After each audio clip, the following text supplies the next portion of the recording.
Agathiyar. So அகத்தியை பற்றி அகத்தியரை பற்றிய சிந்தனைகளை சிறிது பார்ப்போம். அகத்தியர் ஒரு சித்தர். ஸோ எல்லாருக்குமே தெரியும் அகத்தியர். பட் அவருடைய காலத்தை பற்றிய நமக்கு ரொம்ப தெரியாது. அவருடைய வரலாறும் சிலருக்கு பலருக்கே ரொம்ப தெரியாது. ஸோ அவரை பற்றி நம்மால் இயன்றவரை பார்ப்போம். ஏன்னா முழுசெல்லாம் அவரை வச்சுலாம் நம்ம பார்க்குறதுக்கு நம்மளுடைய சிற்றறினால் தெரிந்து கொள்ள முடியாது. ஸோ நமக்கு தெரிஞ்ச வரைக்கும் பார்ப்போம், தகவல்கள் தெரிந்த வரைக்கும். ஸோ சித்தர்கள் அப்படின்னு சொல்லப்படுறதே அதற்கே ஒரு பெயர் காரணம் உண்டு. அகத்தியர் ஒரு சித்தர் தான், பட் சித்தர்கள்ன்ற வார்த்தை இருக்கு இல்லையா, அதற்கு ஒரு பெயர் காரணம் உண்டு. என்னென்னா சித்தர் அப்படின்றத நம்ம அழகாக பிரிச்சுக்கலாம்.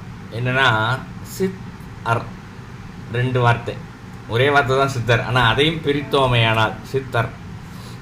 சித் அப்படின்னு என்னம்னா எண்ணம்னு பொருள். நம்மளுடைய எண்ணங்கள் இருக்கு இல்லையா, சித்து.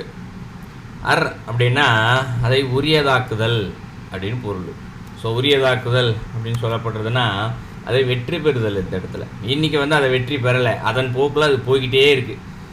நாம் சொல்லுகின்ற எண்ணங்கள் தான் சிந்திக்குதா இல்லையே, அது என்ன சிந்திக்குதோ அதை தான் நம்ம செஞ்சுக்கிட்டு இருக்கோம். சிந்தனை சொல்லுது இதை சாப்பிடு அப்படின்னு சொல்லுது, அது மேலே தான் ஆசைப்பட்டு எனக்கு ஆசையாக இருக்குது நான் சாப்பிட்றேன் அப்படின்னு சொல்கிறோம் இல்லைங்களா. ஸோ அப்போ சிந்தனைகள் எப்படி தோன்றுகிறதோ, ஸோ சிந்தனைகள் தோன்றுகிற பக்கம் தான் இந்த ஐம்புலனும் சேர்ந்து ஓடி நம்ம செயல்பட்டுக்கிட்டே இருக்கோம். பொய் சொல்லுன்னு சொல்லிச்சுன்னா பொய் தான் சொல்கிறோம் இல்லையா. ஸோ நிறையா தவறு செய்கிறோம். அதனால் இன்றைக்கி சிந்தனை நம்மளுடைய கண்ட்ரோலில் இல்லை, அதன் போக்கில் போகுது. ஆனால் இந்த இடத்துல சித்தர் அப்படின்னா எண்ணத்தை உரியதாக்குதல். அதாவது ஐம்புலன்களையும் அடக்கி எண்ணத்தை தனக்கு உரியதாக்கியவர்கள், சித்தத்தை அடக்கியவர்கள். அதாவது இன்னும் நல்லா சொல்ல போனால் அந்த சித்தங்க எண்ணமே இல்லாதவர்கள். அவர்கள் விரும்பினா தான் அங்கே எண்ணமே வரும், எல்லாம் எண்ணமே வராது. அவங்க சராசரியாக எல்லாருக்கிட்டேயும் பேசலாம், அடுத்தவங்க பேசுகிறத கேட்கலாம். ஆனால் அவர்களுக்கு அங்கே எண்ணம் என்ற ஒன்று இருக்கவே இருக்காது. நம்ம தான் இன்னொருத்திட்ட பேசுகிறதா இருந்தாலும் செயல்பட்டாலும் எண்ணம் ஓடிக்கிட்டே இருக்கும். பேசாமல் இருந்தால் கூட எண்ணம் உள்ளுக்குள்ளே ஓடிக்கிட்டே இருக்கும், ஆஃபீஸு, அலுவலகம், வீடு அப்படின்னு. பட் அவர்களுக்கு அப்படி கிடையாது. சுத்தமாக எண்ணமே இல்லாதவர்கள், அவர்கள் தான் சித்தர்கள் இந்த இடத்துல. அது மட்டுமானா அப்படின்னு கேட்டால் அதுவும் இல்லை, இன்னும் நிறைய இருக்குது. சித்தத்தை அடக்கியவர்கள் மட்டும் சித்தர்களா? இல்லை, அதற்கு மேலானதாகவும் இருக்கிறது. அவருடைய ஆற்றலை நம்ம கணக்கு பண்ணோம் அப்படின்னா, இந்த உலக இயக்கம் இருக்கு இல்லையா, இந்த பிரபஞ்சம், இறை ஆற்றல், உயிர் தத்துவம், பிரபஞ்ச ரகசியம், இது எல்லாத்தையுமே தெரிஞ்சு வச்சுருக்கவங்க. ஏன்னா எண்ணமே இல்லை அவங்ககிட்ட சுத்தமாக. ஆனாலும் அவங்க என்னென்னலாம் தெரிஞ்சு வச்சுருக்காங்க அப்படின்னா, நமக்கு ஒரு சின்ன விஷயம் தெரிஞ்சாலே போதும், எனக்கு தெரியும் அப்படின்னு சொல்ல ஆரம்பிச்சிடுவோம். இல்லை நமக்கு தெரியாத ஒரு இடத்துக்கு போனால் கூட சரி, 4 பேர் நமக்கு தெரியாத 4 பேர் எதையோ வச்சு டிஸ்கஸ் பண்ணால் கூட நமக்கு தெரிஞ்சிச்சு அப்படின்னா என்ன பண்ணுவோம், அந்த இடத்துல எனக்கு இது தெரியும் அப்படின்னு நம்மளே பேச ஆரம்பிச்சிடுவோம், இல்லை சொல்ல ஆரம்பிச்சிடுவோம், இப்படி செய்யுங்க அப்படி செய்யுங்கன்னு சொல்ல ஆரம்பிச்சிடுவோம். ஆனால் அவங்க எதுவுமே கிடையாது, யார்ட்டையும் எதுவுமே சொல்கிறதே கிடையாது. உலகம் எப்படி நடைபெறுதுன்னு தெரியும், பிரபஞ்சம் எப்படி இயங்குதுன்னு தெரியும், இறை ஆற்றல், இறையுடைய சக்தி எவ்வளோ பெருசு அப்படின்னு தெரியும் அவங்களுக்கு, நம்முடைய உயிர் தத்துவம் எப்படி இயங்குது அப்படின்னு தெரியும். ஸோ பிரபஞ்ச ரகசியங்கள் எல்லாத்தையுமே தெரிஞ்சு வச்சுருப்பாங்கன்னா, இந்த மொத்தமாக சொல்லணும்னா இப்போ இந்த சொல்கிறோம் இல்லையா, பிரபஞ்ச ஆற்றல், இறை ஆற்றல், உயிர் தத்துவம், பிரபஞ்ச ரகசியம், இப்படி நிறைய சொல்கிறோம் இல்லையா, இது எல்லாமே பார்த்திங்கன்னா ஒரு இயற்கைன்னு வச்சுக்கலாம். அந்த இயற்கையோடு இயற்கையாகவே இவர்கள் இருப்பார்கள். ஸோ இயற்கையவே மொத்தமாகவே தெரிஞ்சு வச்சுருக்காங்க எல்லாமே. ஸோ அவ்வளவு பெரிய சக்தி மிக்கவர்கள் இந்த சித்தர்களில். சமீபத்தில் 18 சித்தர்கள் அப்படின்ற ஒரு வார்த்தை வந்தது. எல்லாருமே அப்படி தான் சொல்லுவோம், 18 சித்தர்கள். படம்லாம் கூட நிறையா போட்டு விற்பனை செய்ய ஆரம்பிச்சிட்டாங்க. 18 சித்தர்களில் முதன்மையானவர் அகத்தியர், அதுக்கடுத்து திருமூலர் இருப்பார். அப்படியே ஒரு 18 பேரை அறுதிட்டு வச்சுருப்பாங்க. அதுவும் அவங்கவுங்க விருப்பத்துக்கே அறுதிட்டு வச்சுருப்பாங்க. ஒரு படத்தில் பார்த்தா ஒரு 15 பேர் காமனாக இருக்கும், கடைசியில் இருக்க 3 பேர் அவங்கவுங்க விருப்பத்துக்கு ஏற்ற மாதிரி மாற்றி வச்சுருப்பாங்க இந்த இடத்துல. ஆனால் அதுக்கு சரியான சொல் என்னென்னா, அது மருவின பெயர். 18 சித்தர்கள் என்பது மருவிய பெயர். பதியன் சித்தர்கள் அப்படின்றது தான் அதோடைய பெயர், சரியான பேர். பதியை எண்ணிக்கொண்டே இருப்பவர்கள் சித்தர்கள். பதியன் சித்தர்கள் என்றது காலப்போக்கில் 18 சித்தர்கள் என்று மருவிடுச்சு வார்த்தை, சரிங்களா. நான் பதியன்னு சொன்னாலே 18 என்ற எண் பொருள் உண்டு தமிழில் ஒரு வார்த்தைக்கு பல பொருள்கள் உண்டு. பதி எண் அப்படின்னா பதியை எண்ணிக்கொண்டு இருப்பவர்கள் இந்த இடத்துல. ஸோ 2 வார்த்தை, ஆனால் 2 வார்த்தையும் ஒன்றா சேர்த்து போட்டோம் அப்படின்னா இந்த இடத்துல 18ன்னு ஒரு பொருள் வர்றதுனால 18ன்னு காலப்போரில் மருவி சித்தர்கள் முதன்மையாளர்கள் 18 சித்தர்கள் அப்படின்னு சொல்லி பேர் வந்துடுச்சு. ஸோ இவர்கள் சதா சர்வ காலமும் இந்த பதியை நினைத்து சிந்தித்து கொண்டே இருப்பவர்கள், எண்ணிக்கொண்டே இருப்பவர்கள். இந்த இடத்துல ஒரு தூங்குற ஒரு நேரம் கூட நமக்கு தூங்கும்போது கூட மறக்காமல் இருக்குவாங்க. தூக்கம் கிடையாது அவங்களுக்கு, தூக்கம் கிடையாது, பசி தாகம் எதுவுமே கிடையாது அவங்களுக்கு, உணவு எதுவும் கிடையாது, பசி எதுவும் கிடையாது. ஆனாலும் சிந்தித்து கொண்டே இருப்பார்கள் இந்த இடத்துல. ஸோ அடுத்தது அகத்தியரை வச்சு சொல்ல போனோம் அப்படின்னா, அவர் ஒரு ரிஷி, ஒரு முழுமையான ரிஷி தான் இருக்கலே உயர்ந்தவர்களாக இங்கு பார்க்கப்படுகிறார். நம்ம முனிவர்கள், யோகிகள் இப்படிலாம் பார்ப்போம் இல்லையா, மகான்கள், ஞானிகள் அப்படின்னு பார்க்கல, ரிஷிகளாக இருக்கக்கூடியவங்க கொஞ்சம் உயர்ந்தவர்களாக இங்கே இருக்கிறார்கள். இவர் எப்படி வந்தார், இந்த ரிஷியானவர் எப்படி வந்தார் அகத்தியர் அப்படின்னு பார்த்தோம்னா, அதற்கு 2 வகையான காரணங்கள் சொல்லப்படுது. 2 உயர்ந்த நிலை காரணங்கள் தான். அதனால் இதுவா அதுவா அப்படின்னு நம்மளால் அறுதிட்டு சொல்ல முடியாத ஒரு காரணமாக இருக்குது இந்த இடத்துல. ஒரு காரணம் என்ன அப்படின்னா, இப்போ ரிஷி அப்படின்னு சொல்லிடுறோம் இல்லையா, தேவ ரிஷி, மகரிஷி அப்படின்னு நிறைய பேர் இப்போ இருக்க காலகட்டத்தில் இருக்க, இது வந்து பட்ட பேர் ஆகிப்போச்சு. இப்போது சிலருக்குலாம் ஒரு ரிஷி அப்படின்னு ஒரு பட்ட பேராகவே மனிதர்களாகவே கொடுத்துக்கிறாங்க இந்த இடத்துல. இல்லை மனிதர்கள் சில ஞானிகளுக்கு கூட கொடுக்குறாங்க இந்த இடத்துல. ஆனால் ரிஷி என்பது எப்படி ஒரு மருத்துவமோ வக்கீலோ படித்து ஒரு டாக்டர் பட்டம் வாங்குறாங்களோ, அது மாதிரி ரிஷி என்பது ஒரு மிகப்பெரிய படிப்பு. யார் அந்த இடத்துக்கு போகிறாங்களோ அவங்க தான் ரிஷி ஆவாங்க. ஸோ மனித நிலையில் இருந்து இந்த சாதகங்கள் யோகங்கள்லாம் செய்து ரிஷிகள் நிலைக்கு உயர்ந்தவர்களும் இருக்கிறார்கள். அதே நேரத்தில் இந்த ரிஷியை ஆயிடுறாங்க இல்லையா, அந்த அளவுக்கு ஆயிடுறாங்க இல்லையா, இவங்க என்ன பண்ணுவாங்க, தொடர்ந்து இறைவனை சிந்திச்சுக்கிட்டே தான் இருக்கிறாங்க. ஏதோ ஒரு சாதகம் செய்து கொண்டே தான் இருப்பார்கள் அவர்கள். எப்போது இறைவனோடு 2.5 கலக்கம் வரை சாதகம் செஞ்சுக்கிட்டே தான் இருப்பாங்க. அப்போ அவர்கள்கிட்ட ஒரு சக்தி அதிகரிக்குது இல்லையா. ஸோ அந்த சக்தியை என்ன பண்ணுவாங்க, தான் கிட்ட இருக்கக்கூடிய சக்தியை தனியாக பிரித்து இன்னொருத்தரை உருவாக்குவாங்க. உதாரணத்துக்கு நீங்கள் புராண கதைகளை நிறையா பார்க்கலாம். அம்பாள் தன்னிடம் இருந்த ஒரு ரூபத்தில் இன்னொருவரை உருவாக்கி அனுப்பினார், அந்த சக்தி அசுரரை அழித்து விட்டு வந்தது அப்படின்னு புராண கதைகளை நிறையா படிச்சிருப்போம். அதற்கு மேலாக சிவபெருமான் என்ன பண்ணுறாரு, தன்னுடைய நெற்றிக்கண்ணிலிருந்து சக்தியை எடுத்து தான் முருகரையே உருவாக்குறார் இல்லையா. ஸோ ஒரு தன்னுடைய இருக்கக்கூடிய சக்தியிலிருந்து ஒரு பகுதி. ஸோ அதுபோலத்தான் இந்த அகத்தியர் என்பவர் இன்னொரு இருக்கக்கூடிய மிகப்பெரிய ரிஷியிடமிருந்து அவருடைய சக்தியிலிருந்து உருவானவர் அகத்தியர். ஸோ அவர் ஒரு தாய் தந்தையின் மூலமாக சேர்ந்து பிறந்து யோக சாதனைகள்லாம் செய்து அகத்தியர் என்ற நிலைக்கு வரல. ஸோ இது ஒரு கருத்து, அகத்தியரை பற்றி அவர் எப்படி தோன்றினார் அப்படின்னு சொல்லப்படுறது. ஸோ ஒன்று. இரண்டாவது, சிவபெருமான் இருக்கார் இல்லையா, அவர் இப்போ ஒரு ரூபமே இல்லாதவர் தான் அவர் இந்த இடத்துல. ஆனால் அவருக்கு ரூபம் என்று ஒரு தத்துவம் என்று ஒன்று இயங்கி கொண்டிருக்கு இல்லையா. அவருக்குள்ள ஓங்கார சத்த வடிவமாகவே இருக்கிறார் அப்படின்னு சொல்கிறோம் இல்லையா. அந்த ஓங்கார சத்தம் என்றது பிரபஞ்சம் ஃபுல்லாக பரவிக்கிட்டே இருக்குது. ஸோ அந்த ஓங்கார சத்தத்தினுடைய மூலம் என்று ஒரு இடம் இருக்கும், ஆரம்பம் என்று ஒன்று இடம் இருக்கும் இல்லையா. அதுதான் நம்ம கைலாசம்னு சொல்கிறோம், இறைவன் இருக்கக்கூடிய இடம் அப்படின்னு சொல்கிறோம். அந்த இடத்திலிருந்து அங்கே இருக்கக்கூடிய இறைவனோட மூலத்திலிருந்து வருகிறது இல்லையா ஒரு சத்தம். ஸோ அந்த சத்தம் தான் இங்கு அகத்தியர் என்ற பெயரால் அழைக்கப்படுகிறது. இதுவும் ஒரு பெரிய கருத்து இருக்குது, இதே நம்மளால் மறுக்கவே முடியாது. ஸோ 2 விதமான கருத்துக்கள் இருக்குது இங்கே அகத்தியருடைய படைப்பிற்கு. ஸோ இப்படி தான் வந்தார் அப்படின்னு சொல்லப்படுது. இரண்டாவது, இந்த அகத்தியருடைய வரலாறுகளை ராமாயண காலத்துலேயும் பார்க்கலாம், மகாபாரத காலத்துலேயும் பார்க்கலாம், 2 இதிகாசங்கள்லேயும் பார்க்கலாம், பல புராணங்கள் கதைகளில் பார்க்கலாம் இந்த இடத்துல. ஸோ அவர் எங்கே இருக்கார், எப்படி வந்தாருன்றது கற்பனை செய்ய முடியல. ஆனால் மகாபாரதத்தில் அவருடைய பிறப்பு பற்றி கொஞ்சம் சுருக்கம் இருக்குது. ஏன்னா அவர் ராமாயண காலத்திலே வராரு. ராமருக்கெலாம் பார்த்திங்கன்னா உபதேசம்லாம் செஞ்சுருக்கிறார் எப்போ ராமாயண காலத்தில். ஆனால் அவருடைய பிறப்பு பற்றி ஆதி பருவத்தில் சுருக்கமாக இருக்குது மகாபாரதத்தில். ஏன்னா மகாபாரதத்தில்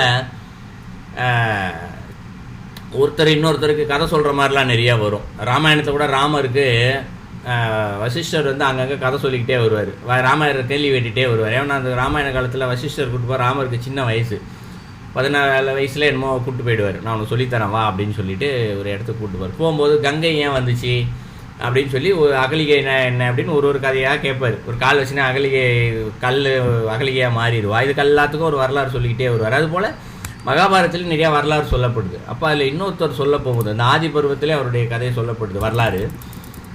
அதில் அவருடைய பூர்வீகம் எங்கேருந்து ஆரம்பிக்குது அப்படின்னு பார்த்தோம்னா, பிரம்மாவினுடைய புத்திரர் வந்து மாரீசி இல்லையா, பிரம்மாவிலேருந்தே ஆரம்பிக்குது. முதல்ல பிரம்மாவினுடைய புத்திரர் மாரீசியினுடைய புத்திரர் காசியப்பர்.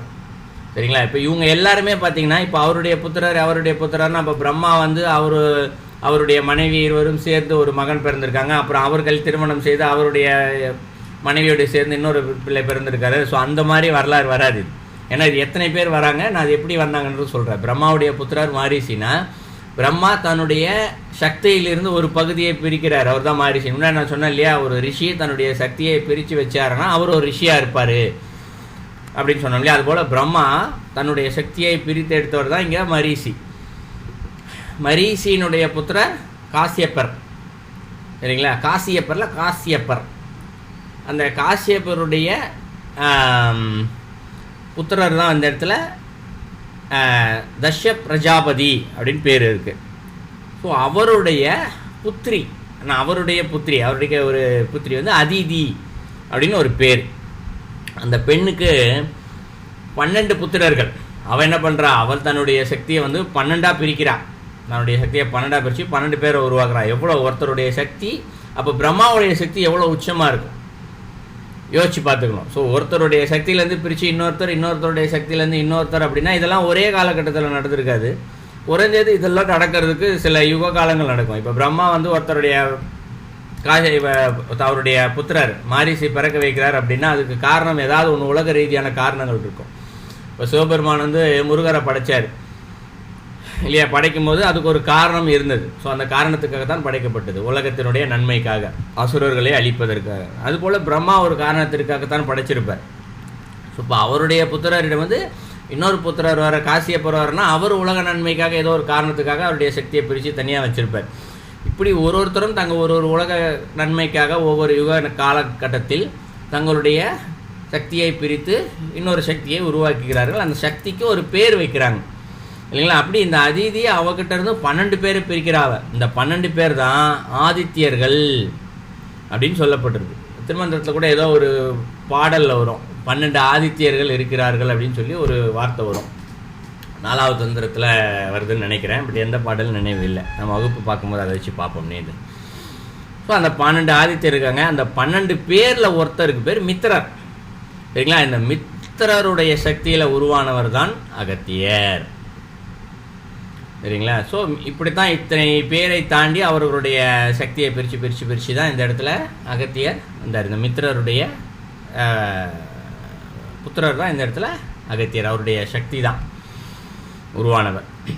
இவரது காலம் நம்மளால் கற்பனை செய்து பார்க்க முடியாது. அடுத்து எப்போ, ஏன்னா இவருடைய காலத்தையே கற்பனை செய்ய முடியும்னா அப்போ அவருக்கு முன்னாடி இருக்க காலத்தெல்லாம் யோசிச்சு பாருங்க.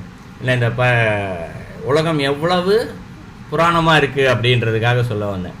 இவருடைய காலத்தை நம்மளால் தெரிஞ்சுக்கணும்னு சொல்கிறதில்ல, எவ்வளவு முன்னாடி இருக்கிறாரு அப்படின்னு தெரிஞ்சுக்கிறதுக்கு கூட பார்த்திங்கன்னா நமக்கு கற்பனைக்கு எட்ட முடியாது. இதற்கு 2 சான்று பார்க்கலாம். ஒன்று நம்ம திருமந்திரம் பாடலில் இருக்குது, இன்னொன்று திருவிளையாடல் புராணத்தில் இருக்குது. ஸோ திருவிளையாடல் புராணத்தில் ஒரு 64 தான் இருக்குதுன்னு நினைக்கிறேன். அதில் திருவிளையாடல் புராணத்தில் அதில் 54வது எண் இந்த இடத்துல அதில் இருக்குது. இந்த இடத்துல 54வது திருவிளையாடல் புராணம். இறைவன் வந்து ஒரு 64 திருவிளையாடல் புரிந்ததாக வரலாறு இருக்குது நமக்கு. அந்த 64ல் 54வதாக இருக்கக்கூடிய அந்த புராணம் பேர் வந்து பார்த்திங்கன்னா கீரனுக்கு இலக்கண உபதேசித்தல். கீரனா யார்? நக்கீரன். திருவிளையாடல் படம் எல்லாருமே பார்த்துருப்பீங்க. திருவிளையாடல் படத்தில் நக்கீரன் ஒருவர். ஏன்னா தமிழ் சங்கம் இருக்கும், அதனுடைய தலைமை புலவராக அவர் தான் இருப்பார். அவருடைய காலத்திலே வந்து இந்த கதை வருது. ஸோ அவருடைய காலம் எப்போ இருக்குது? திருவிளையாடல் முதல் புராணத்துலேருந்து படித்தோம்னா தெரியும். ஸோ உலகமே முதல்ல உருவாக்கப்பட்ட போதுலேருந்து ஆரம்பிக்கும். அந்த இடத்துல பிரளய காலம் முடிஞ்சு சர்வ சிருஷ்டி வரும்போதுலேருந்து ஆரம்பிக்கும். எப்படி அந்த மதுரை உருவானது, எப்படி முதல் சங்கம் உருவானது அப்படின்னு சொல்லப்பட்டிருக்கும். அந்த முதல் சங்கம் உருவானப்பயே இதில் நிறைய பேர் இருக்கிறாங்க தலைமை புலவர்களாக. அதில் நக்கீரர் வந்து ஒரு காலகட்டத்தில் வரார் சங்க தமிழில். இப்போ அந்த நக்கீரருக்கு நம்ம சினிமாவில் பார்த்துருப்போம் இல்லையா, ஒரு வாதம் நடந்துச்சு இல்லையா, இறைவனுக்கும் நக்கீரருக்குமே ஒரு சண்டை வரும். இந்த இடத்துல தமிழ் சண்டை வரும். 2 பேரும் சண்டை போட்டுக்குவாங்க. கடைசியில் இறைவன் தன்னுடைய நெற்றிக்கண்ணால் நக்கீரரை எரிச்சிருவார். ஸோ எரித்தவொடனே அவர் அப்புறம் பொற்றாமரை கூடத்துலேருந்து கூட்டிகிட்டு வந்துடுவார். சினிமாவில் அதோட முடிச்சிருவாங்க. ஆனால் இறைவன் சொன்னது சரியா நக்கீரர் சொன்னது சரியான்றது அந்த படத்தில் வந்து அறுதிட்டு காட்டியிருக்க மாட்டாங்க இல்லைங்களா. ஏன்னா அவர் தப்பான்னு சொன்னே எரிச்சிருவார் சிவபெருமான். இப்போ யார் சொன்னது கரெக்டு கடைசி வரைக்கும் பார்த்தா இறைவன் சொன்னது தான் சரியாக இருக்கும் சரிங்களா. இறைவன் சொன்னது சரியாகவே இருக்கும். இறைவன் என்ன சொல்லுவார் அந்த இடத்துல, பெண்களுக்கு இயற்கையிலேயே மனம் உண்டு அப்படின்னு சொல்லுவார். இவர் தான் சொல்லுவார் மனம் இல்லை, அது செயற்கை வாசனை திரவியங்களை பூசிக்கொள்வதால் மட்டுமே வருகிறது அப்படின்னு சொல்லி நக்கீரர் வாதாடுவார். 2 பேருக்கும் மாற்றி மாற்றி வரும். ஆனால் அதில் இறைவன் சொல்கிறதுக்கு சான்று வேறொரு நூலில் ஒரு சின்ன குறிப்பு இருக்குது. பெண்களுக்கு இயற்கையிலேயே மனம் உண்டா அப்படின்னு கேட்டால் இருக்குது அப்படின்றத எல்லா நேரங்களும் கிடையாது. சில குறிப்பிட்ட நேரங்களில் அதற்கு மனம் உண்டு. அது என்ன மாதிரியான மனம் அப்படின்னா, இப்போ நம்ம உடம்புலே பார்த்தோம்னா இந்த தாடி மீசை இதெல்லாம் ஆண்களுக்கு இருக்குது இந்த இடத்துல இல்லையா. ஆண்களுக்கு தாடி மீசை இது போலலாம் இருக்குது. கையில் முடிகள் காலில் முடிகள் இது போலலாம் இருக்குது. ஸோ இந்த முடிகள் எல்லாமே சயின்ஸே சொல்லுது சில செயல்கள் நம்மளுடைய சிந்தனைகளை அதிகரிப்பதற்கு. நம்ம வந்து இன்னொருத்தர் நமக்கு எதிர்த்தாப்பில் இருக்கவங்க ஒருத்தவங்க பார்க்குறாங்க இல்லையா, அவர்கள் நம்மை பார்த்து ஈர்ப்பதற்கு, ஒரு ஆணுக்கு பெண்ணின் மேல் ஈர்ப்பு வருது, பெண்ணுக்கு ஆணின் மேல் ஈர்ப்பு வருது இல்லையா. ஸோ அந்த மாதிரி ஈர்ப்புகளுக்கு காரணமே வந்து இந்த முடி தான். அது வந்து ஒரு விதமான சாமிநிலை கொடுத்து தன்னை ஈர்க்க வைக்கிறது. இப்போ ஒருத்தர் இருக்கிறாருன்னா அவருடைய முடியில் அதிகமான ஈர்ப்பு அந்த சக்தி இருந்துச்சுன்னா அப்போ அவர்களுக்கு மேல் 4 பெண்கள் இருக்காங்க, ஒரு ஆண் இருக்கார், அவருடைய அந்த முடியில் அதிகமான ஈர்ப்பு சக்தி இருந்ததுன்னா அவர் 10 பேர் ஆண்கள் நின்னாலும் அவர் மட்டும் தனிப்பட்டு தெரிவார் சரிங்களா. அது அப்படி தான் சினிமா நடிகர்கள் பெரிய பெரிய செலிபிரிட்டிஸ்லாம் அப்படி தான் வருது. அவர்களுக்கும் எல்லாரும் மாதிரி தானே இருக்காங்க. சில செலிபிரிட்டிலாம் பார்த்தீங்கன்னா ஆளே கருப்பாக ஆள் ஒரு உருவமாக இருப்பாங்க. ஆனால் அவருக்கு ஒரு கூட்டம் இருக்கும் இல்லையா. அந்த மாதிரி இயற்கையிலே இந்த முடிக்கு வந்து நேரடி வாசனை கிடையாது, அது ஒரு நுட்பமான அதற்கு ஒரு ஈர்ப்பு சக்தி இருக்குது. அதுதான் சிவபெருமான் அந்த இடத்துல சொல்லியிருப்பார், இப்போ இயற்கையிலேயே முடிகளுக்கு இந்த இடத்துல அந்த வாசனை உண்டு அப்படின்றது. அப்போ நக்கீரருக்கு இது தெரியல இல்லையா. ஏன் தெரியல அப்படின்னு தெரியலன்றது ஒன்று. இயற்கையை முழுமையாக தெரிந்து வைத்திருக்க வேண்டும் என்பது புலவர்களுக்கே உண்டான விதி இல்லையா. புலவர்களை நம்ம போன வகுப்பில் கூட பார்த்தோம் இல்லையா, பெண்களுக்கு இந்த அச்சம் மடம் நாணம் பயிர்ப்புலாம் இருக்கிறது இயற்கையிலேயே உண்டு. இதைத்தான் புலவர்கள் எழுதி வச்சாங்க அப்படின்றத சொல்லியிருந்தோம். ஸோ புலவர்களுக்கு அவருடைய இயற்கை எந்த பொருளை பார்த்தாலும் அதோடைய இயற்கை குணத்தை அவங்க தெரிஞ்சு வச்சுருந்துருக்கணும். அந்த அப்போ தான் அவர் ஒரு புலவர், இல்லைனா அவர் முழுமையடைய மாட்டார். ஒரு முடியை வச்சே இவருக்கு நக்கீரருக்கு தெரிய அப்போ நீ சரியான புலவர் இல்லை அப்படின்றது முடிவாயிடுச்சு. இப்போ சிவபெருமான் என்ன பண்ணுறாரு, அகத்தியரை கூப்பிட்டு நீ போய் சொல்லி கொடுத்துட்டு வா, யாருக்கு நக்கீரருக்கு தமிழை சொல்லி கொடுத்துட்டுவான்னு சொல்லி அகத்தியரை சொல்லி அனுப்புகிறார். ஸோ நக்கீரருக்கு அகத்தியர் போய் தமிழ் சொல்லி கொடுக்குறாரு. இந்த இடத்துல தமிழ் சொல்லி கொடுத்து அதுக்கப்புறம் தான் அங்கே இருக்கிறார். அப்போ சிவபெருமான்கிட்ட வந்து அம்பாள் கேட்பா, என்ன பண்ணீங்க தமிழ் வந்து இப்போ அகத்தியருக்கு நீங்களே தான் சொல்லி கொடுத்தீங்க நேரடியாக இல்லையா. அகத்தியருக்கு தமிழ் வந்து அவர் அகத்தியம்னு இப்போ நம்ம படிச்சுக்கிட்டு இருக்க தமிழ் எழுதிட்டு இருக்க தமிழ் தொல்காப்பியம் தமிழ். ஆனால் அகத்தியம்னு அகத்தியரே ஒரு நூல் எழுதியிருக்காரு இல்லையா. அப்போ அந்த தமிழை நீங்கள் தானே நேரடியாக அகத்தியருக்கு சொல்லி கொடுத்தீங்க. இப்போ நக்கீரர் மிகப்பெரிய புலவர், அவர்கிட்ட நீங்கள் போய் வாதமே பண்ணிட்டு வந்திருக்கீங்க அவரை திருத்தணுன்றதுக்காக. அப்போ நீங்களே நேரடியாக சொல்லி கொடுத்துருக்கலாமே, ஏன் சொல்லி கொடுக்கல நீங்கன்னு ஒரு கேள்வி கேட்குறாங்க. அப்போ அதுக்கு இறைவன் பதில் சொல்கிறாரு, சரியான மாணவனாக இருந்தால் ஆசிரியர் என்ன சொல்கிறாரோ அதை அப்படியே கிரகிச்சிக்கணுமா. அந்த இடத்துல எதிர்கேள்வியே கேட்கக்கூடாதான். இது ஏன் அப்படி சொல்கிறீங்க, அதுக்கு ஏன் இப்படி சொல்கிறீங்கன்னு சொல்லி எதிர்கேள்வி கேட்கக்கூடாதான், சொல்கிறதெல்லாம் கிரகிச்சிக்கணுமா. ஸோ அகத்தியர் என்ன பண்ணுறாரா, இறைவன் என்ன தமிழ் சொல்லி கொடுக்குறாரோ அதை அப்படியே கிரகிச்சிக்கிறாரா. அவர் ஃபுல்லாகவே எதிர்கேள்வியே கேட்க மாட்டாரா. அவருக்கு புரியலைன்னா கூட சரி, அதற்கு ஒரு காரணம் இருக்கும், நம்ம யோசிப்போம், தன்னுடைய அறிவால் சிந்தித்து பதிலை கண்டுபிடிக்கிறதுக்கு அவர் முயற்சி பண்ணுவாரா. அவர் ஸோ பதிலே கண்டுபிடிக்க முடியாமல் அவர் யோசிச்சுட்டு இருந்தால் கூட இறைவன் வேறு ஏதாவது ஒரு வழி, அவங்க இவனுக்கு தெரியல இல்லை, ஏன்னா இறைவனுக்கு தெரியுமில்ல அவருக்கு தெரிஞ்சுதா புரியலையா இல்லைன்னு. அப்போ இறைவனே என்ன பண்ணுவாரா, இவர் யோசித்து யோசித்து தெரியாத பட்சத்தில் இறைவன் சொல்லி கொடுப்பாராம் அதுக்கப்புறம். ஸோ அப்போ அவருக்கு தெரியுது தெரியலன்றது கூட இறைவனுக்கு தெரியும். அந்த நம்பிக்கை வேணும் ஒரு மாணவனுக்கு. ஒரு ஞான குருவாக இருப்பவருக்கு எல்லாமே தெரியுன்ற முழுமையாக நம்பிக்கை வரணும். குருவே இது ஏன் இப்படி சொன்னீங்க அப்படின்னு இவர்கள் ஆராயமே கேட்டாலே அதுவே தப்புதாலாம் இந்த இடத்துல சரிங்களா. ஏன்னா ஒரு தன்னுடைய ஞான குரு ஒரு விஷயம் சொல்கிறாருன்னா அதுக்கு ஒரு காரணம் இருக்குமா. நேரடியாக புரிந்து கொள்வதற்கு போல் சொல்வதற்கு ஒரு காரணம், மறைமுகமாக சொல்வதற்கு ஒரு காரணம். ஏன் மறைமுகமாக சொல்கிறாங்கன்னா அவருடைய சிந்தனையை தூண்டுதல். நீ யோசி, எல்லாத்தையும் நானே சொல்லி கொடுத்துட்டா அப்புறம் எவனுக்கு எதுக்கு அறிவு படைக்கப்பட்டிருக்கு இல்லையா. அந்த அறிவினால் கொஞ்சமாவது யோசித்து தெரிஞ்சுக்கணும் அவங்க.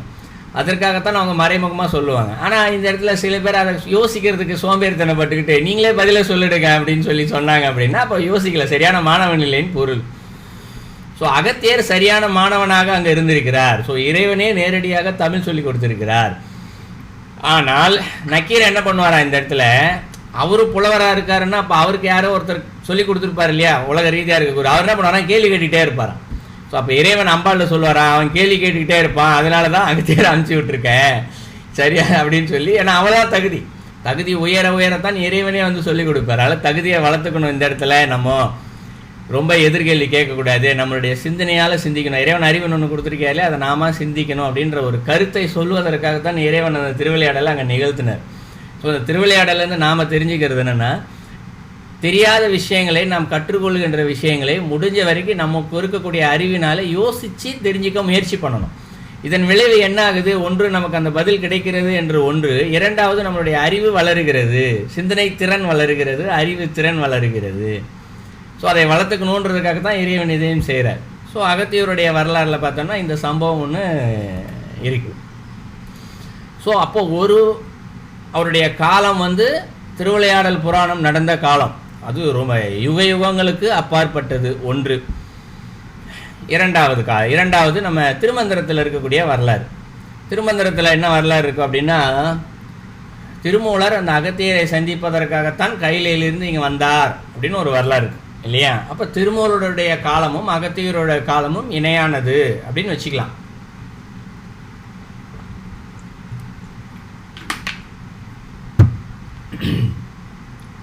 ஏன்னா திருமூலர் 7000 வருஷம் இங்கே 7000 வருடங்களுக்கு முன்பாகத்தான் நீங்கள் வந்து அகத்தியரை சந்தித்தார் அப்படின்னா அப்போ 7000 வருஷத்துக்கு முன்னாடி தானே இருந்திருக்காங்கன்னு ஈஸியாக சொல்லிடலாம். ஆனால் இறைவன் வந்து நீ கற்றுக்கொண்டதை அனைவருக்கும் சொல்லிக் கொடுக்க நீ பூலோகத்திற்கு போ அப்படின்னு சொல்லி அனுப்புகிறார்.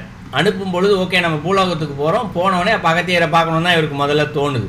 அப்போ என்ன அர்த்தம், இப்போ இறைவன்கிட்ட கையில போய் தியானத்தில் உட்காரதுக்கு முன்னாடியே அகத்தியர் தெரிஞ்சு வச்சிருக்காருன்னு தான் பொருள் இந்த இடத்துல இல்லையா. நம்ம ஒரு ஊருக்கு திடீர்னு போக சொல்கிறாங்க யாரோ ஒன்றா, அப்போ அந்த ஊருக்கு போனோடனே நம்ம வேலையை முடிச்சுக்கணும் இல்லையா. ஒரு அலுவல் வேலையாக ஒரு ஊருக்கு போக சொல்கிறாங்க, போனோடனே அந்த ஊரில் நம்ம நண்பர் இருப்பார், அவரை பார்க்கணும் அப்படின்றத மைண்ட் செட் பண்ணி வச்சுட்டு தான் போவோம் இந்த இடத்துல இல்லையா.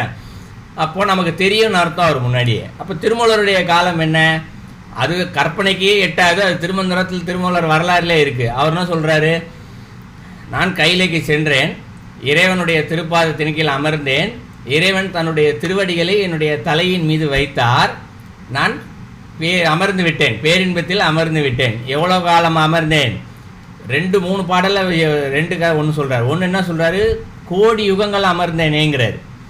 இன்னொரு பாடலை எண்ணிலி கோடி கையிலையில் இருந்தேன் அப்படின்னு சொல்கிறார். ஸோ 2 விஷயம் சொல்கிறார். ஒன்று ரொம்ப உச்சக்கட்ட பேரின்பத்தில் இறைவன் திருவடி வச்ச பேரின்பத்திலேயே 1 கோடி யுகம் இருந்தாங்கிறாரு. அப்புறம் இறைவன் திருவடியை வச்சுக்கிட்டே இருப்பார், எடுத்துருவார்ல, எடுத்தவொடனே அந்த ஒரு பேரின்பத்தில் பல எண்ணிலி கோடிங்கிறார். எண்ண முடியாத அளவு கோடிக்கணக்கான யுகங்கள் இருந்தார்ன்றார். அவரே எண்ணிலி கோடின்னா அப்புறம் நம்ம என்ன சொல்கிறது, காலத்தை எல்லாம் அறுதிடுது. ஸோ அதற்கு முன்பாகவே அவர் அகத்தியத்தை தெரிந்து வைத்திருக்கிறார். அப்போ அகத்தியருடைய காலம் திருமூலருடைய காலம் இணையானது இல்லைங்களா. அப்போது இவருடைய காலத்தை நம்மால் கற்பனை செய்து பார்க்க முடியாது, அகத்தியருடைய காலத்தை. ஒன்று. அடுத்தது அவருடைய சக்தி இல்லையா. இப்போ இந்த அவருடைய இவர் பார்த்தோம் இல்லையா, மித்திரர் என்பவருடைய சக்தி தான் வந்து இது அப்படின்னு சொல்லி பார்த்தோம். அப்போ அவர் இந்த இடத்துல எதற்காக அந்த நேரத்தில் தன்னுடைய சக்தியால் படைக்கப்பட்டார் அப்படின்னு அடுத்த ஒரு கொஷின். அதுக்கு வந்து ஒரு சின்ன வரலாறு சொல்லப்பட்டிருக்கு. வேறு வரலாறு கூட இருக்கலாம், இது நமக்கு தெரிந்த புராணங்கள் அங்கங்கே இருக்கக்கூடிய சிறு சிறு கதைகள் இருக்கக்கூடிய வரலாறு. தாரகன் அப்படின்ற ஒரு அசுரன் வந்து கேள்விப்பட்டிருப்பீங்க. ஒரு அசுரன், மிகப்பெரிய அசுரன். அசுரர்களுக்கு எல்லாமே இருக்கக்கூடிய எண்ணம் என்ன, உலகத்தை தான் ஆட்சி செய்ய வேண்டும், தான் என்ற கர்வமும் அகங்காரமும் இருக்கக்கூடியவர்கள் தான் இந்த இடத்துல அசுரர்கள். இப்போது அசுரர்கள்னால் தனியாக ஒரு பூதம் மாதிரி உடம்பை வச்சுக்கிட்டு எங்கேயோ தனியாக இருக்கக்கூடியவில்லை. சினிமாவில் காப்பாங்க பாரு, அவங்களுக்குன்னு ஒரு உருவம் கொடுத்துட்டு வாயில் பல்லு 2 வெளியில் நீட்டிக்கிட்டு அசுர உருவத்தோடு இருப்பவங்க தான் அசுரர்கள் என்று இல்லை. அசுரர்களுடைய குணம் என்ன, நானே பெரியவன், நான் சொல்வதைத்தான் இந்த உலகத்தில் இருக்கவங்கெல்லாம் கேட்கணும், உலகத்தை நான் தான் ஆட்சி செய்ய வேண்டும் இல்லையா? அதுவும் கொஞ்ச நாள் கிடையாது, தன்னுடைய இறப்பு இருக்க காலம் வரைக்கும் இல்லை. எனக்கு இறப்பே இருக்கக்கூடாதுன்ற எண்ணம் உண்டவர்கள் அவர்கள் இந்த இடத்துல. இந்த உடம்போடே இருக்கணும் அப்படின்ற உடம்பு மேலே பற்று வைத்திருக்கக்கூடியவர்கள் வச்சுக்கலாம். இந்த குணங்கள்லாம் யார் யாருக்கு இருக்கோ அவர்களுக்கெல்லாம் சிறிதளவேனும் அசுர குணம் இருக்கிறது என்று பொருள்.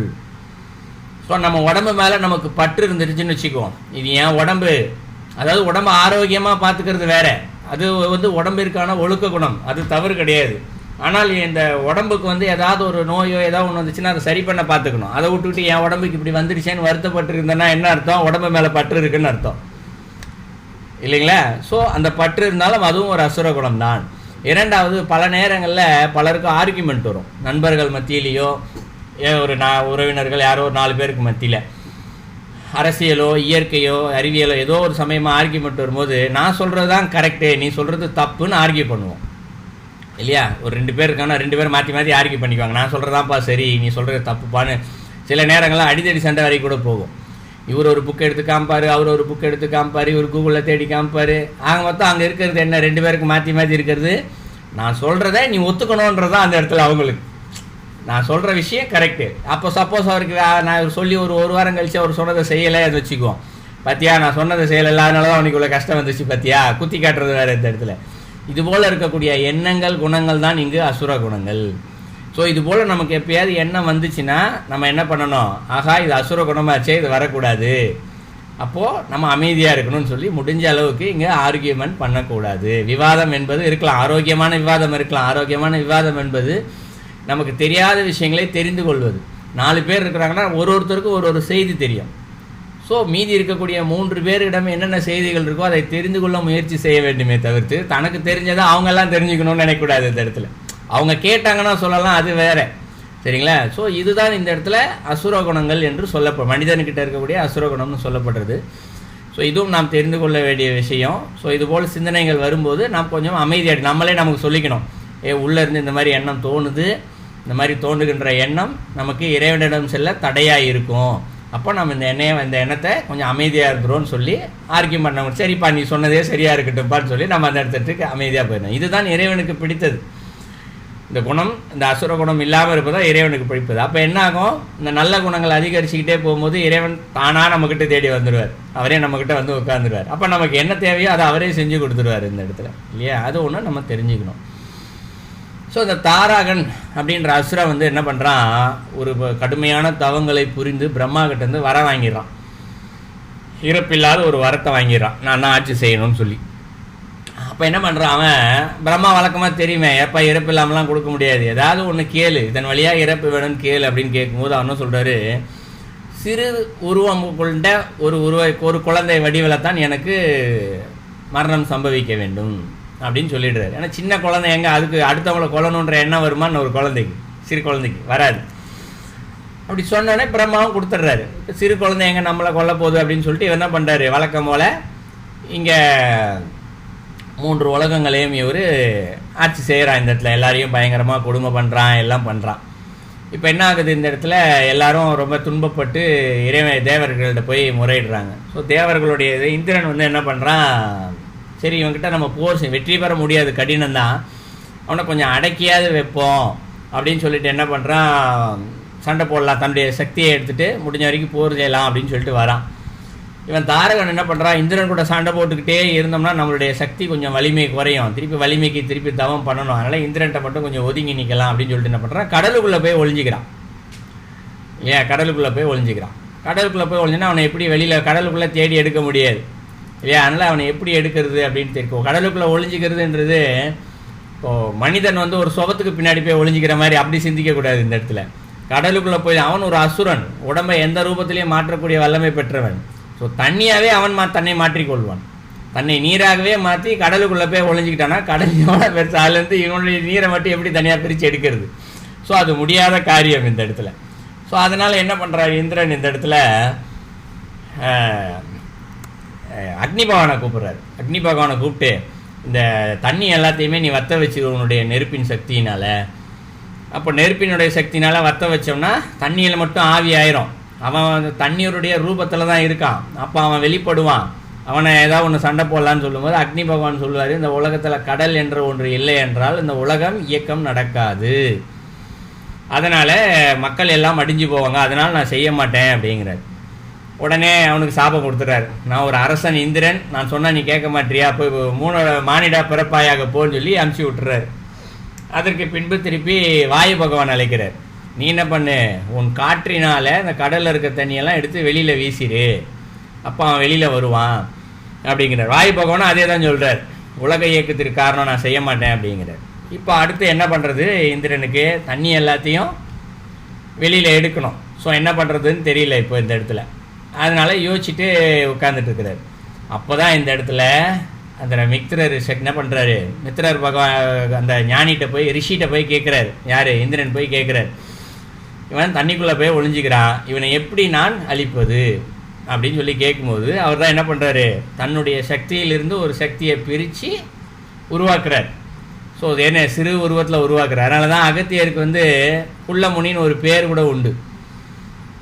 இதுக்கு தெரியுமில்ல, அவர் குள்ளமுனின்னு கூட சொல்லுவாங்க. ரொம்ப உயரம் குறைவானவர், அவருக்கு 6 வயது தான் இருக்குது, அவர் வந்து நிறையா அதுக்குண்டான வரலாறு உண்டு அதுக்கு தனியாக. ஸோ இவர் என்ன பண்ணுறாரு, அவனுடைய வரமும் அப்படி தான் வாங்கிட்டு வந்திருக்கான், குள்ளமாக இருக்கணும் அப்படின்னு சொல்லிட்டு இவரு குள்ள உருவத்திலே ஒரு படைக்கிறார் தன்னுடைய சக்தியை மொத்தமாக வச்சு. இப்போ அகத்தியரை வந்து கூப்பிட்டு போகிறார் இந்திரர்.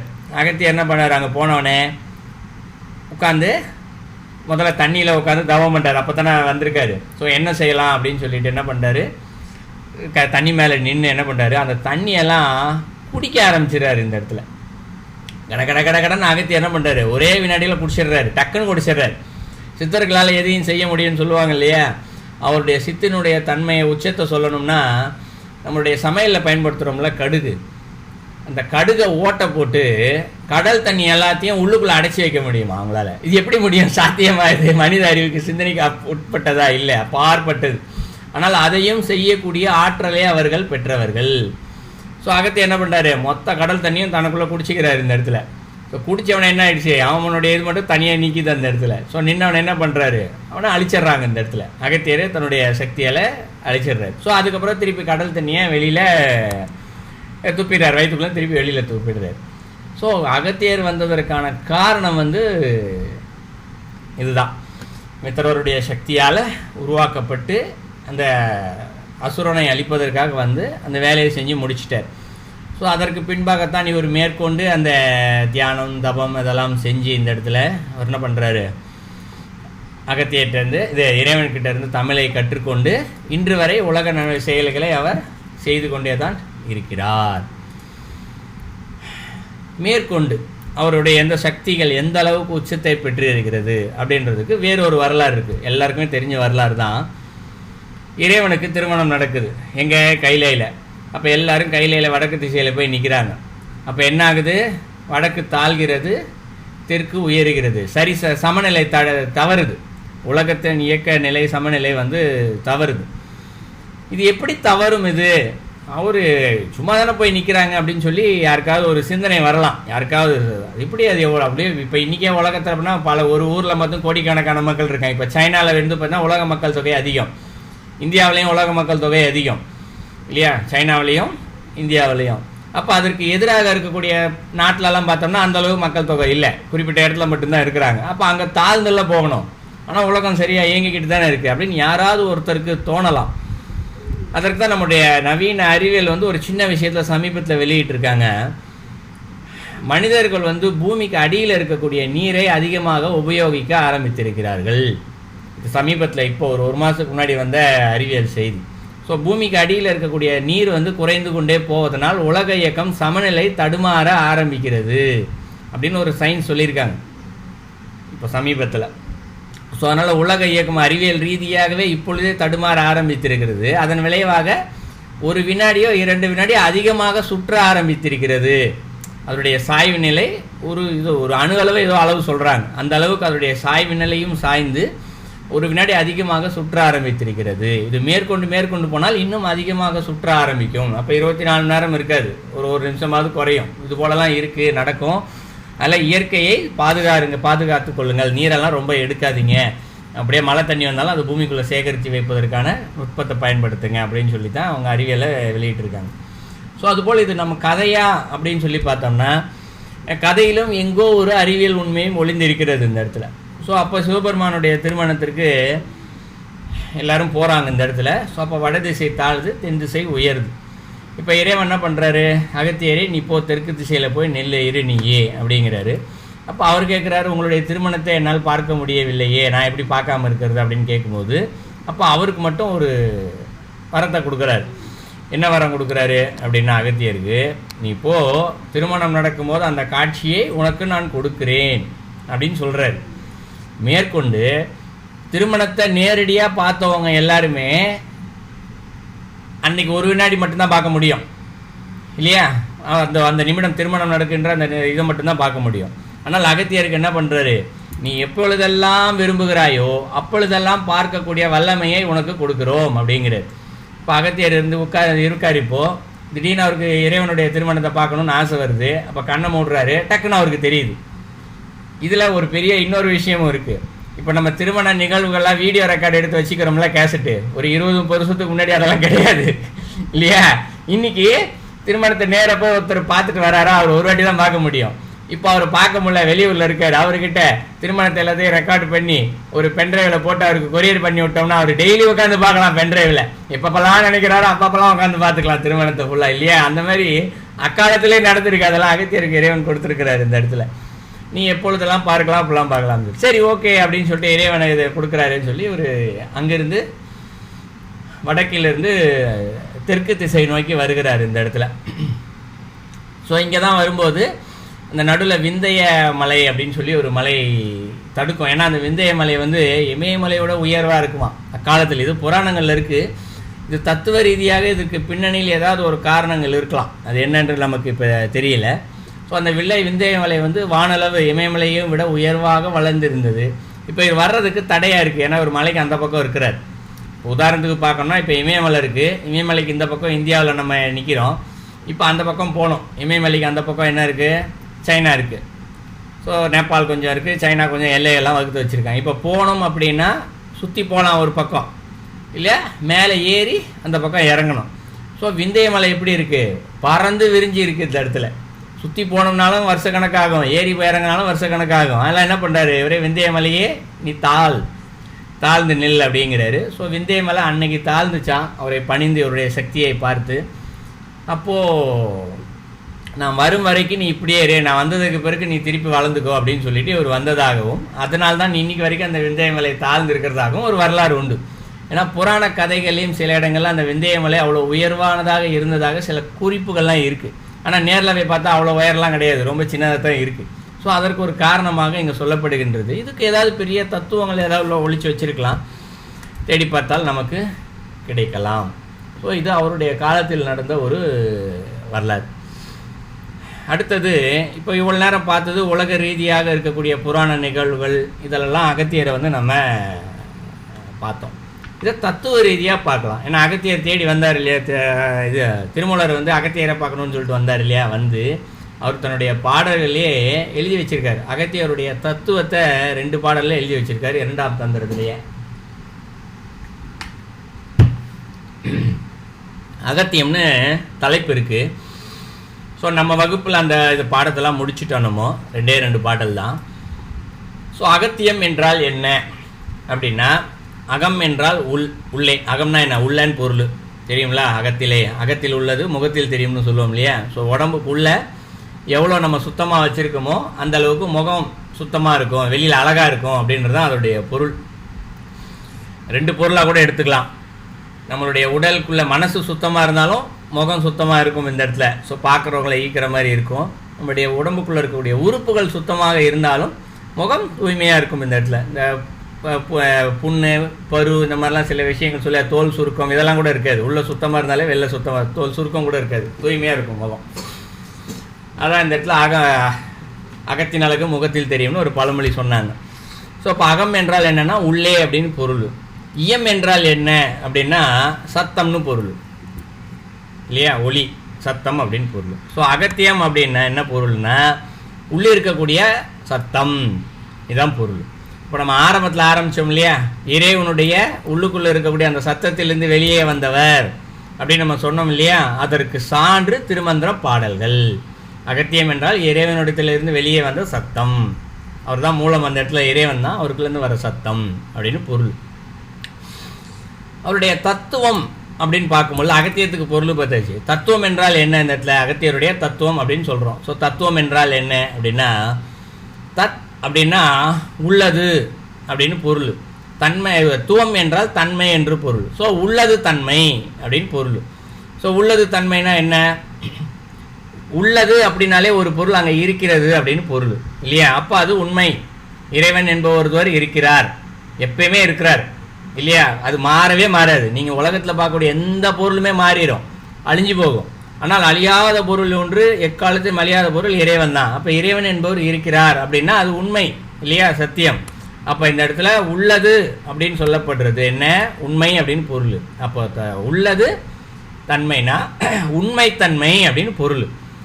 அதாவது அகத்தியம் என்பதுக்கு பொருள் என்ன, உள்ளே இருக்கக்கூடிய வெளிச்சம் உண்மைத்தன்மை அப்படின்னு பொருள். ஸோ அந்த சத்தியம், அந்த உள்ள இந்த சத்தம் வருது இல்லையா, அது உண்மை. அந்த சத்தம் என்னென்னலாம் செய்யுது அப்படின்றது அந்த அகத்தியத்துடைய பொருள். இந்த 2 பாடலில் ரொம்ப அழகாக விவரிச்சிருப்பார். இப்போ ஒரு கதை பார்த்தோம் இல்லையா, வடக்குலேருந்து தெற்க வந்தார் இல்லையா. இதான் நம்மளுடைய புராண கதைகளை நம்மளுடைய முன்னோர்கள் சொல்லி வச்சாங்க. இந்த கதையை அழகாக ஒரு பாடல்லே சொல்லிட்டார் அவர். இந்த இடத்துல 337 2வது தந்திரத்தில் முதல் தலைப்பு, முதல் பாடலே அதுதான், அகத்தியம்.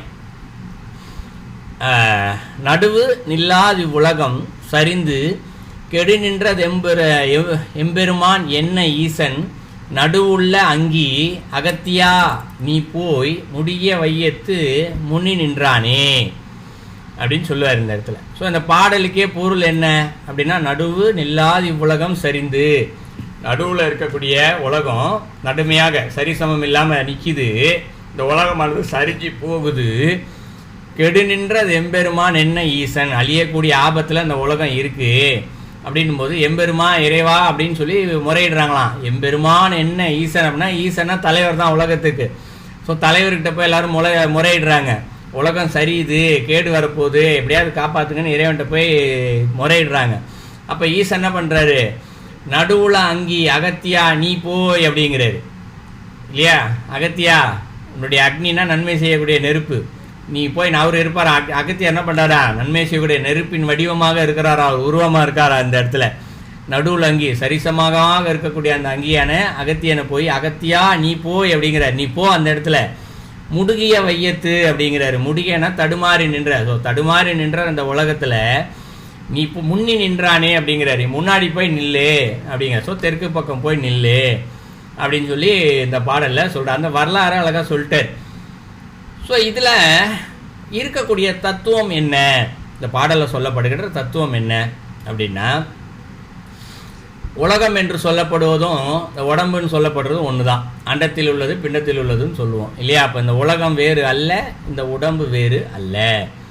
இந்த உடம்புக்குள்ளே என்ன ஆகுது, சிந்திச்சுக்கிட்டே இருக்கும். மனசு உள்ள எல்லாம் உள்ளதான் இருக்குது. அதன் வழியாக என்னென்னலாம் நடக்குது. இந்த இடத்துல பிறக்கும் போது குழந்தை அழகாக பிறக்குது. தெய்வமும் குழந்தையும் ஒன்று தான், இறைவனும் குழந்தையும் ஒன்று தான், எந்த மாற்று கருத்தும் இல்லை. ஏன்னா அதுக்கு சிந்தனை இல்லை. பசிச்சா அழுவோம், இல்லைன்னா அதுவும் அமைதியாக இருந்துக்கும், வேறு ஒன்றும் இல்லை. அது வளர வளர தான் நான், எனது, எனக்கு வேணும், கோபங்கள், இந்த குணங்கள் எல்லாம் கொஞ்சம் கொஞ்சமாக வர ஆரம்பிச்சிது. ஸோ இந்த குணங்கள் அதிகரிக்க அதிகரிக்க என்ன ஆகுது, இந்த இடத்துல மேற்கொண்டு வினைகள் சேர்கிறது. என்ன எவ்வளோ தீய குணங்கள் இருக்குதுன்னு எல்லாருக்கும் தெரியும். ஆசைகள், கோபம், காபம், நிறைய குணம் இருக்குது இந்த இடத்துல. கொஞ்சம் கொஞ்சமாக தான் அதிகரிக்குது. அதிகரித்து வினைகள் சேர்ந்துக்கிட்டே போய் பிறவிகளும் அதிகரிச்சுக்கிட்டே போகுது. இப்போ அதிகரிச்சுக்கிட்டே போகும்போது ஒரு காலத்தில் என்ன ஆகுது, ஐயோ பிறவிகள் கூடிக்கொண்டே போகிறது, நம்ம பிறவி இல்லாத நிலைக்கு முன்னோக்கி போனோம். ஆனால் இந்த இடத்துல பின்னோக்கி போகிற மாதிரி ஒரு சூழ்நிலை உருவாயிருது இந்த தீய குணங்களால். அப்போது என்ன செய்கிறோம், சரணடைதல் இறைவன் தான். எப்படி தேவர்கள்லாம் இப்போ இறைவனை சரணடைஞ்சாங்க, எப்பா எங்கள் உலகம் சரி கெட்டு நிற்கிது, நீ காப்பாற்று அப்படின்னு சொல்கிற மாதிரி இந்த உயிர்கள் நம்ம என்ன பண்ணணும், இறைவன்கிட்ட போய் சரணடையணும். இந்த உடம்பு தப்பு பண்ணுது, இந்த மனசு, இந்த உடம்பு நிலை இல்லாமல் இருக்குது, இந்த மனசு நிலை இல்லாமல் இருக்கிறது, மனசு இந்த ஐம்புலன்கள் நிலை இல்லாமல் இருக்குது, இறைவா எப்படியாவது காப்பாற்று.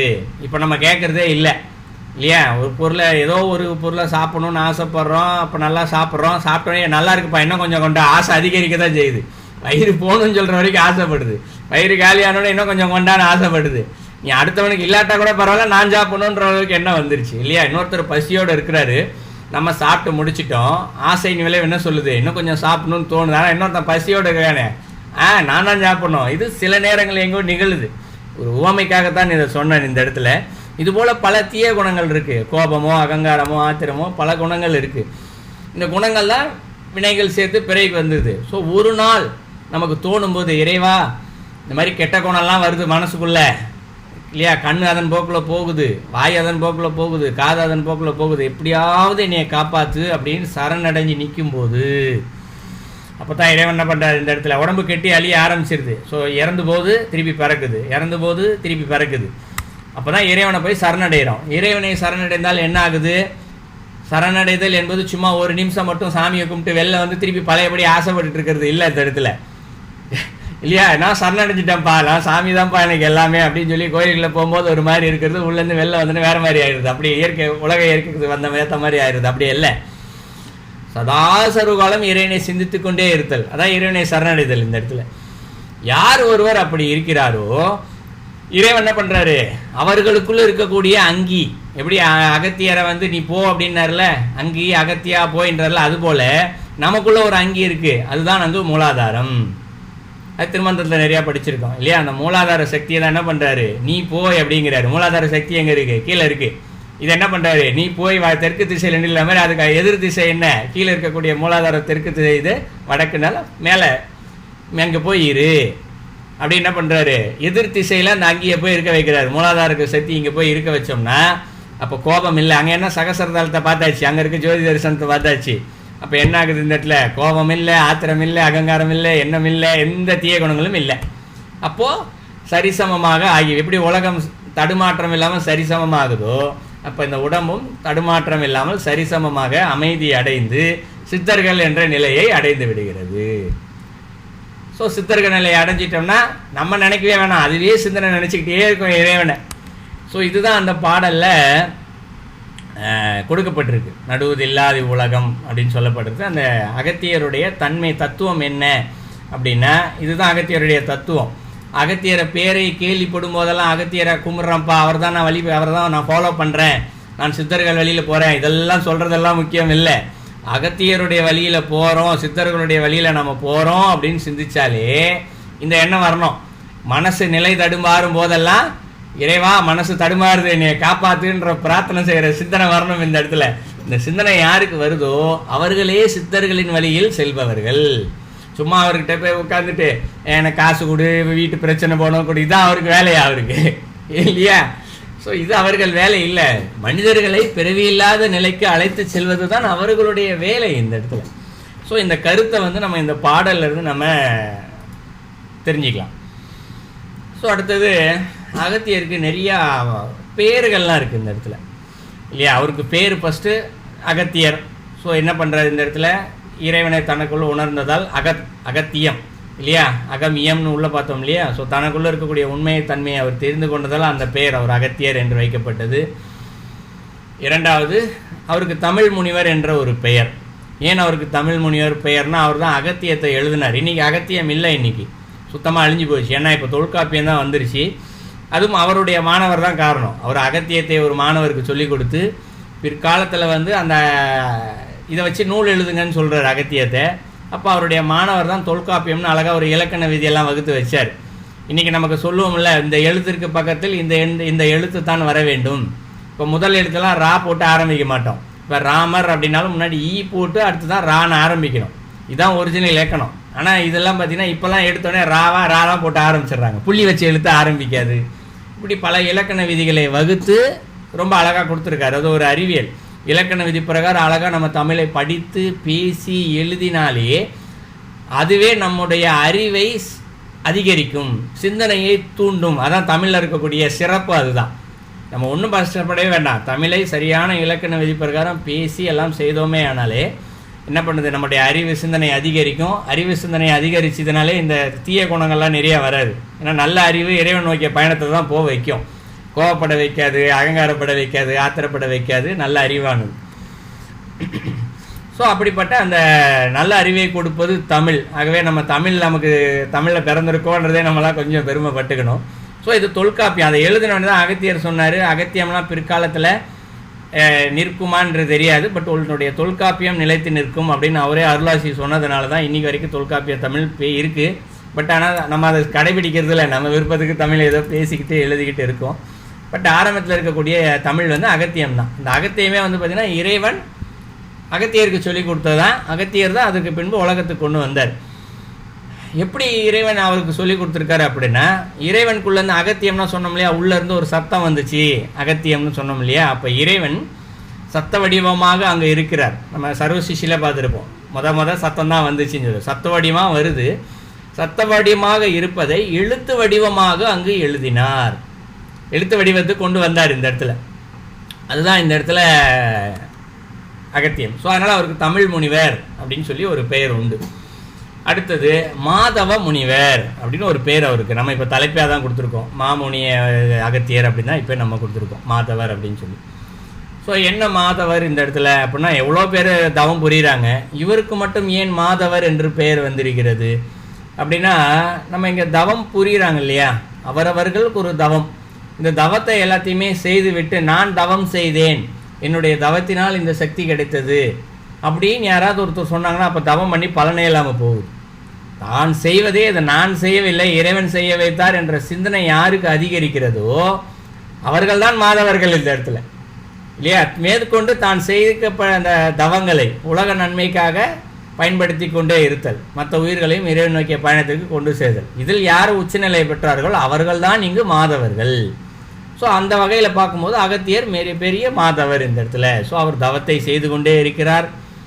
அந்த தவத்தின் பலனை உலகத்திற்கு பயன்படுத்தி கொடுத்து கொண்டே இருக்கிறார். நான் உயிர்கள் எல்லாத்தையும் இறைவனத்தில் அழைத்துட்டு போகிறதுக்கான வழியை கொடுத்துக்கிட்டே இருக்கிறார். மேற்கொண்டு இதை நான் செய்கிறேன் என்று அந்த எண்ணமோ சிந்தனை கூட அவர்கிட்ட இல்லை இந்த இடத்துல. எல்லாமே இறைவன் என்ற ஒரு சிந்தனையில் மட்டுமே அவர் போயிட்டே இருக்காங்கனால அந்த பேரை சொல்கிறாங்க. அடுத்து அவருக்கு குருமுனி அப்படின்னு ஒரு பேர் இருக்குது. அதுதான் நம்ம குள்ளமுனி. குருமுனினா குள்ளமுனின்ற பேர் இல்லை, இது வந்து குருமுனி அப்படின்னு பேர்.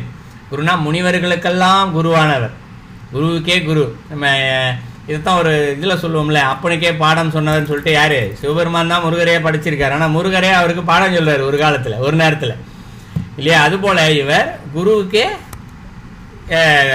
முனிவர்கள் எல்லாத்துக்குமே ஒரு குருவாக இருக்கார். இப்போ முனிவர்களே குருவானவர் தான் இல்லையா. ஞானிகளோ இவர்களே இன்னொருத்தவங்களுக்கு பாடம் சொல்லி கொடுக்கக்கூடிய குரு நிலையில் இருக்கக்கூடியவங்க. ஆனால் அவருக்கே அவர் சொல்லிக் கொடுக்குறார். இதற்கு சான்று பார்த்தா நக்கீரரே தமிழ் சங்கத்தின் தலைவராக இருக்கார்.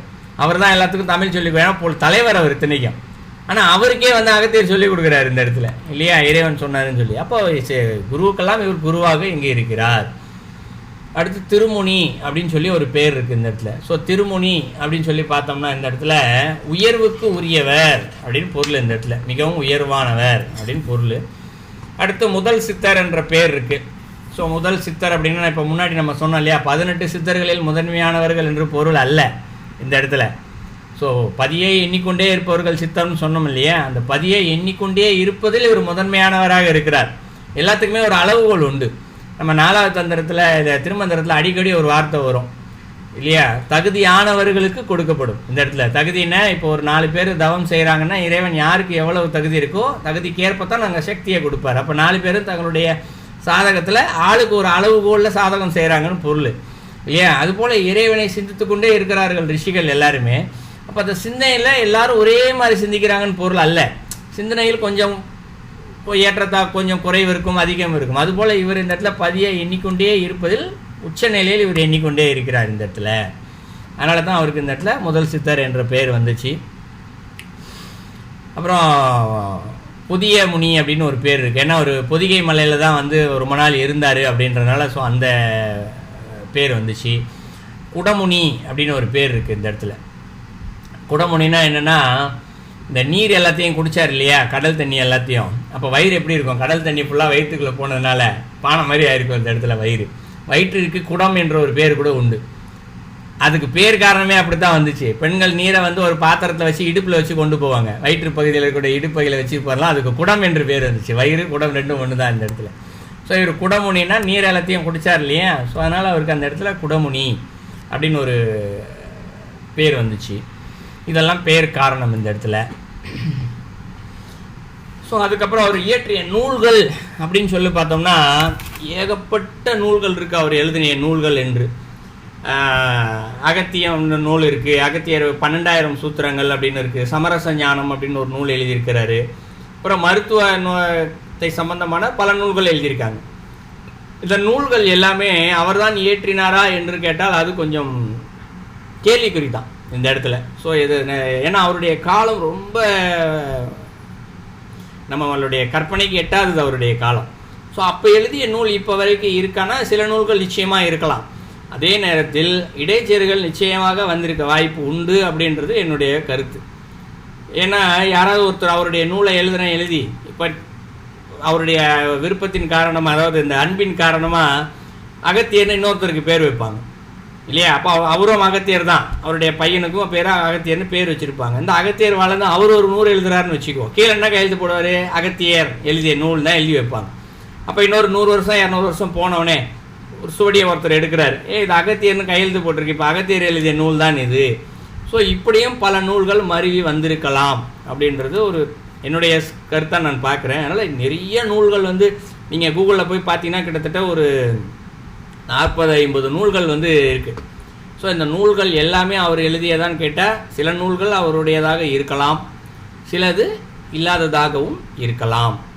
இது என்னோட கருத்து. இப்போ அவர் எழுதிய நூலில் ஒரு சின்ன குறிப்பு ஒன்று, ஒரு பாடல் ஒன்று இருக்குது. சமஸ்கிருதத்தில் ஒரு நூல் எழுதியிருக்காரு. அந்த பாடல்களை ஒரு சமஸ்கிருத பண்டிதர் படிக்கிறார். ஸோ பண்டிதர் படித்து இது எப்போ சமீபத்தில் சிறிது காலத்திற்கு முன்பாகத்தான் அந்த நூலில் பார்த்திங்கன்னா மித்ர வருண சக்தி அப்படின்னு ஒன்று எழுதியிருக்கார். அது என்ன மித்ர வருண சக்தி அப்படின்னு சொல்லி அவர் அதை வச்சு ரொம்ப ஆழ்ந்து சிந்திச்சு பார்த்தார். அப்படின்னா நம்ம இப்போ உபயோகப்படுத்திகிட்டு இருக்கோம் இல்லையா மின்சாரம், இதை தான் அதில் எழுதியிருக்காரு. எப்படி மின்சாரத்தை உபயோகிப்பது அப்படின்னு. அப்போ மின்சாரமே இப்போ தான் வந்துச்சு சமீப காலத்தில் ஒரு 100 வருஷத்துக்குள்ளே. இவர் எப்படி பாடலில் இதை எழுதியிருக்காரு அப்படின்னு சொல்லி அதை மேற்கொண்டு ரொம்ப ஆய்வு பண்ணார். அவர் பெரிய சமஸ்கிருத பண்டிதர், ஒரு கல்லூரி பேராசிரியராகவும் இருக்கிறதுனால அவரால் ரொம்ப ஆய்வு செய்ய முடிஞ்சது. கல்லூரி அவருக்கு உதவி செஞ்சுது. ஸோ கடைசியில் அவர் அகத்தியர் அந்த பாடல்களில் இது நடந்தது பார்த்திங்கன்னா 1891 பூனே, இங்கே இந்தியாவில் பூனே அப்படின்ற ஒரு இதில் ஊர் இங்கே இருக்குது. ஸோ அதில் கிருஷ்ணாஜி அவருடைய பேர், இது பேரோட வரலாறோடு இருக்குது. அந்த வருடம், அந்த அவர் படித்த அவர் வேலை செய்த கல்லூரி, இது எல்லாமே குறிக்கப்பட்டிருக்கு. அந்த நூலை அந்த பாடல்கள் ஆய்வு செஞ்சு என்னென்னலாம் பாடலில் பொருளை குறிப்பிடுறாரு அப்படின்னு சொல்லி அந்த பொருளெல்லாம் தனியாக எடுத்து வச்சு அதை என்ன பண்ணுறாரு, செஞ்சு பார்க்குறாரு. மின்சாரம் உருவானது. இதோடைய வீடியோ யூடியூப்பில் கூட இருக்குது. அந்த லிங்க் கூட நான் ஷேர் பண்ணுறேன் வேணா உங்களுக்கு, அந்த யூடியூப்பில் இருக்கக்கூடிய லிங்க்கு நம்ம இப்போ சாட்லேயே கூட போடுறேன். நீங்கள் நேரம் கிடைக்கும் போது பொறுமையாக பாருங்கள். அழகாக அதில் அகத்தியர் அதில் சொல்கிறேன் அகத்தியர் என்னென்ன பொருளாம் உபயோகம் சொல்லியிருக்காரு. இந்த பொருளை எல்லாத்தையுமே நீங்கள் உபயோகப்படுத்தினா அழகாக மின்சாரம் தேவை. ஆனால் மின்சாரம் என்பது இப்போ சமீபத்திய கண்டுபிடிப்பு அல்ல, அக்காலத்திலேயே அவர் அகத்தியர்லாம் எழுதி வச்சுட்டு போயிட்டார். சரிங்களா? ஸோ இது ஒரு அவருடைய நூலிலிருந்து தெரிந்து கொள்ளக்கூடிய செய்தி.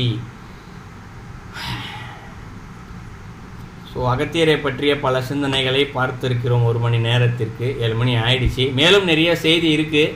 ஸோ நமக்கு தெரிஞ்ச வரைக்கும் கொஞ்சம் சுருக்கமாக பார்த்துருக்கேன். ஏன்னா அவருடைய புராண கதைகள்லாம் பார்த்தோம்னா நிறைய பக்கமாக போகும் நிறையா. ஸோ முக்கியமான கருத்துக்கள், நாம் தெரிந்து கொள்ளக்கூடிய கருத்துக்கள் வரைக்கும் கொஞ்சம் பார்த்துருக்கோம்.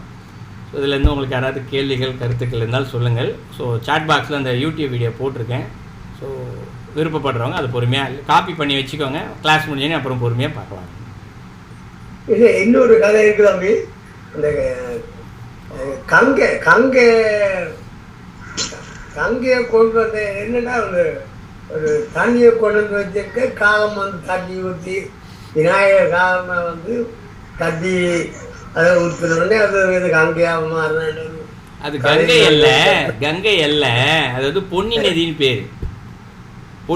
பொன்னி நதி, அந்த நதிக்கு பேர் பொன்னி தான் நினைக்கிறேன். ஆமாம், அங்கே நீங்கள் இது தென்னிந்தியாவில் இருக்கக்கூடிய நதிகள். தென்னிந்தியாவில் பார்த்தீங்கன்னா அந்த பொன்னி நதி, காவேரி, இது போல் சில நதிகள்லாம் இருக்குது. இதெல்லாம் பார்த்தீங்கன்னா இன்றைக்கும் ஒரு ஊற்றாக இருக்குது. இப்போ நீங்கள் வட இந்தியா போயிட்டீங்கன்னா அங்கே கங்கை பார்த்திங்கன்னா இயற்கையாகவே உங்களுக்கு அங்கே பனி கொட்டிக்கிட்டே இருக்கும். இமயமலை மேலே அந்த தண்ணீர் உருகி அது அப்படியே மலைகள் வழியாக கடந்து ஊருக்குள்ளே தண்ணி கிடச்சிருச்சு. இப்போ தெற்கு பகுதியில் பார்த்திங்கன்னா இயற்கையாக வரக்கூடிய நீர்நிலை எதுவுமே இல்லை இந்த இடத்துல. அது போல் சிறு மலைகள் இருக்கலாம், கொஞ்சம் தண்ணி வந்திருக்கலாம். பட் அக்காலத்தில் அது ஒரு திருவிளையாடலாக இறைவன் நிகழ்த்தினார் இந்த இடத்துல. அங்கேருந்து இவர் என்ன பண்ணுவார், காவேரி ஏதோ ஒரு நதியிலேருந்து தண்ணியை எடுத்துகிட்டு வருவார், தன்னுடைய கமண்டலத்தில் தண்ணியை அடைச்சி எடுத்துகிட்டு வருவார் இந்த இடத்துல. அது விநாயகர் மூலமாக அந்த தண்ணீரை தட்டி விட்டு அந்த தண்ணி ஓட ஆரம்பிச்சிடும். அப்போ என்ன அர்த்தம்னா அகத்தியர் மூலமாக அங்கே ஒரு என்ன சொல்கிறது, தானாகவே ஒரு ஊற்றுன்னு சொல்லுவோம் இல்லையா, அதுபோல் ஒரு ஊற்றை வந்து அவர் உருவாக்கி இருக்கார் இந்த இடத்துல அகத்தியர். ஸோ அந்த நீர் இன்றைக்கும் உருவாக்கி கொண்டே தான் இருக்கிறது. பட் இன்றைக்கி இயற்கை மனுஷன் நிறையா அழிச்சிட்டான் அப்படின்றதுனால அது சில நேரங்களில் வருது, சில நேரங்களில் வர்றதில்லை. ஆனால் அந்த ஊற்றானது இருக்கிறது இந்த இடத்துல. அது ஒரு கதை போல் சொல்லப்பட்டாலும் அது ஒரு சம்பவம், அது கதை அல்ல, நடந்த நிகழ்வு. ஒரு ஊரில் இப்போ தண்ணி இல்லைன்னா அவர் வர வச்சுருப்பார்ல, அவருக்கு அவ்வளோ சக்தி உண்டு அவருக்கு. அகத்தியருக்கு இந்த இடத்துல தண்ணி வரட்டும் அப்படின்னா அது தண்ணி வர ஆரம்பிச்சிடும்ல. ஸோ அதுபோல் அது அவர் உருவாக்கி கொடுத்தது, அதை கதையாக சொல்லி வைத்தார்கள் உங்களுக்கு. அவ்வளோ அப்போ தான் நிலைச்சி நிற்கும்.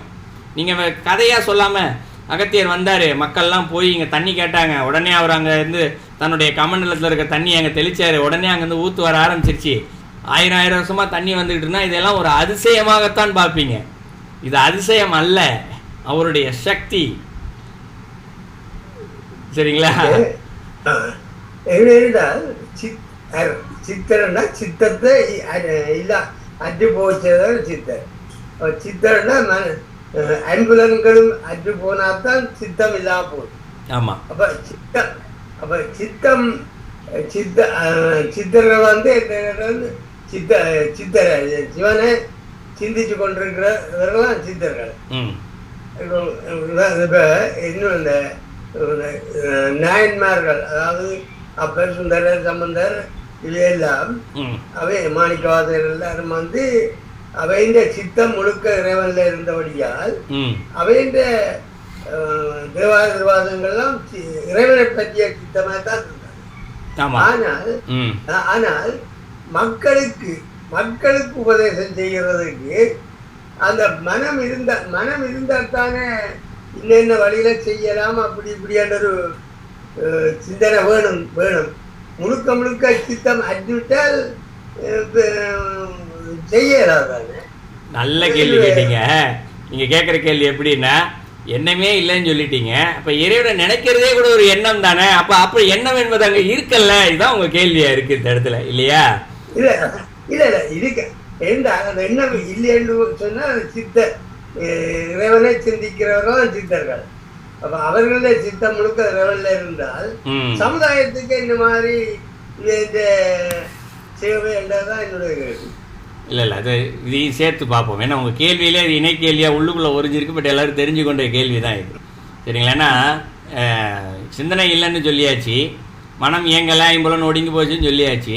இயங்காத ஒரு சிந்தனையில் அவருக்கு எப்படி சிந்தனை இறைவனை சிந்திச்சுக்கிட்டு இருக்காரு, அப்போ அது என்னத்தான் செய்யுது அப்படின்னு ஒரு கேள்வி நிச்சயமாக வர்றதான் செய்யும் இந்த இடத்துல, இல்லையா?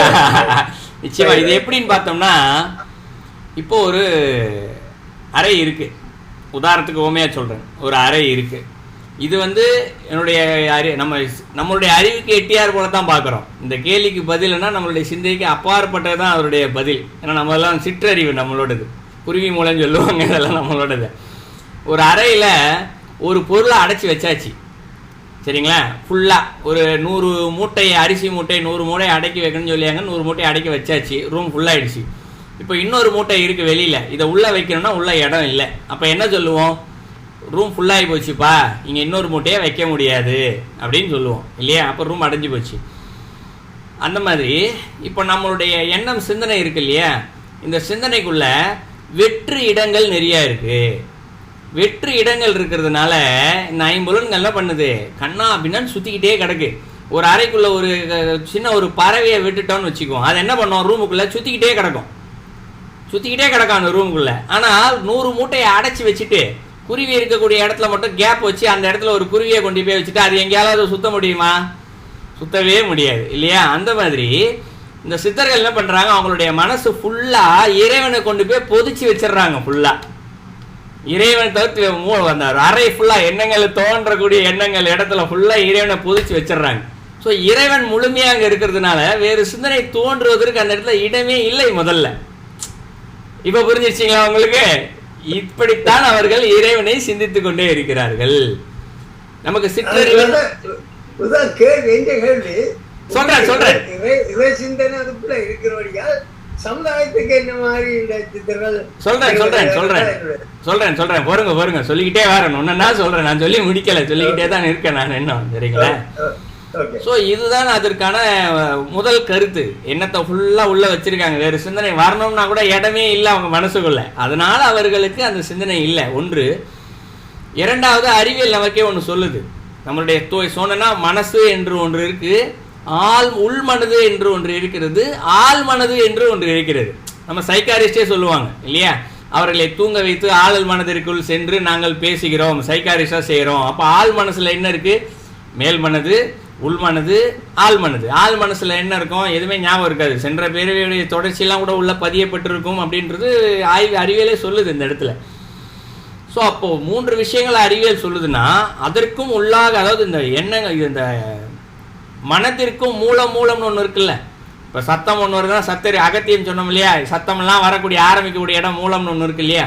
அப்போ அந்த மூலமாக இருக்கக்கூடிய இடத்துல அந்த இறை சிந்தனையை மட்டும் தோன்றுவது போல் வைத்து விட்டால் மனசு ஃபுல்லாக அந்த இறை சிந்தனை தான் இருந்துக்கிட்டே இருக்கும்.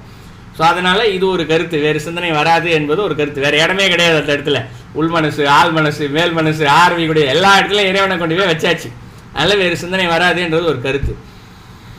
இதன் விளைவாக உலகிற்கு என்ன நன்மை அப்படின்னு நீங்கள் பார்த்தீங்கன்னா, இவர்கள் இறைவனை சிந்திச்சுக்கிட்டே இருக்கிறாங்க. இறைவனை சிந்திக்கும் போது என்ன ஆகும்? இந்த இடத்துல இறைவனுடைய ஆகாஷன சக்திகள் அவருடைய உடல் மனசுக்கு கிடைச்சிக்கிட்டே இருக்கும், உடம்புக்கு கிடைச்சிக்கிட்டே இருக்கும். அப்போ அவர் இருக்கக்கூடிய இடத்தை சுற்றி தீயவைகள் ஒன்று கிடையாது. இப்போ உதாரணத்துக்கு சொல்கிறேன் உங்களுக்கு, நீங்கள் நம்ம அனுபவ ரீதியாக பார்க்கலாம். இப்போ வீட்டில் உட்காந்துக்கிட்டு இருக்கோம், ஒரு டிப்ரெஷன், கோபம், இதெல்லாம் நிறைய இருக்குது இல்லையா. ஏதோ மேலே கோபமோ டிப்ரெஷனோ மன அழுத்தம் ஏதோ ஒன்று இருக்குது. இதை போக்கணும்னு நினைக்கிறோம். என்ன பண்ணுவோம்? ஏதோ செய்வோம், சினிமாவுக்கு போவோம், பார்ட்டிக்கு போவோம், நண்பர்கிட்ட போய் எல்லாம் செய்வோம். அந்த நிமிஷம் வரைக்கும் இருக்கும். ஆனால் அவங்ககிட்ட இருந்து வெளில வந்தவொடனே என்ன ஆகிடும்? திருப்பி அதே டிப்ரெஷன் வந்து உட்காந்துரும். அதே நேரத்தில் ஒரு புராண கோயிலாக போய் உட்காருங்க.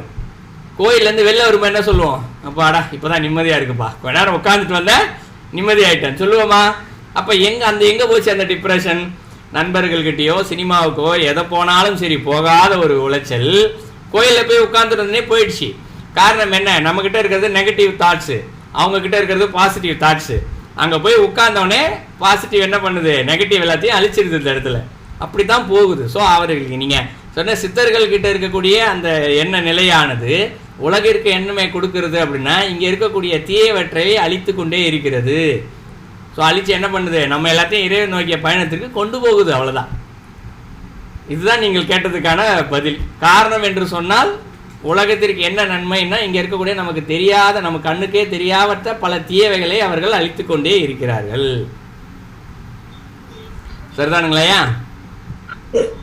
சரியாதான் எங்கு போலே என்றால் இறைவன் வந்து எங்கட அந்த ஆண்மனம் ஒன்று இருக்குது. அதாவது வந்து நாங்கள் இப்போ நீங்கள் சொல்றதை நாங்கள் மேல்மனதான் கேட்கிறோம். கேட்டாலே ஆண்மனத்தை கொண்டு போய்த்தான் அறிவாக நாங்கள் செயல்படுத்துகிறோம். அதுக்கு அப்பாற்பட்ட ஒன்று இருக்கிறது தான் எனக்கு இருக்கு நிச்சயமா இருக்கு. சிவானந்த ஜெயமா சொல்லுங்கம்மா. எல்லோருக்கும் வணக்கம். உண்மையிலேயே நல்ல அறிவுள்ள காலையில நல்ல ஒரு அகத்திய சிந்தனையை தூண்டி இருந்தீர்கள். நன்றி நன்றி. நல்லதம்மா. நல்ல விஷயங்கள். ஸோ வேறு கேள்விகள், கருத்துக்கள்? நல்லது.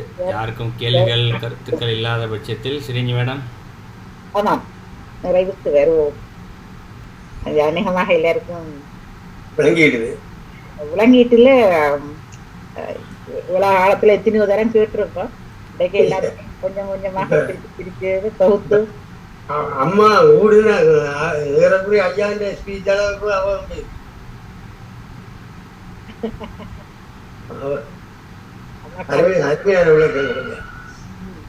அப்படி இல்லை. சரவணன் ஐயாவுக்கு மேல் அல்ல, அவர் தான் பரந்த அறிவோட அந்த அந்த பார்வையோட ஞான பார்வையோட பேசுறாரு.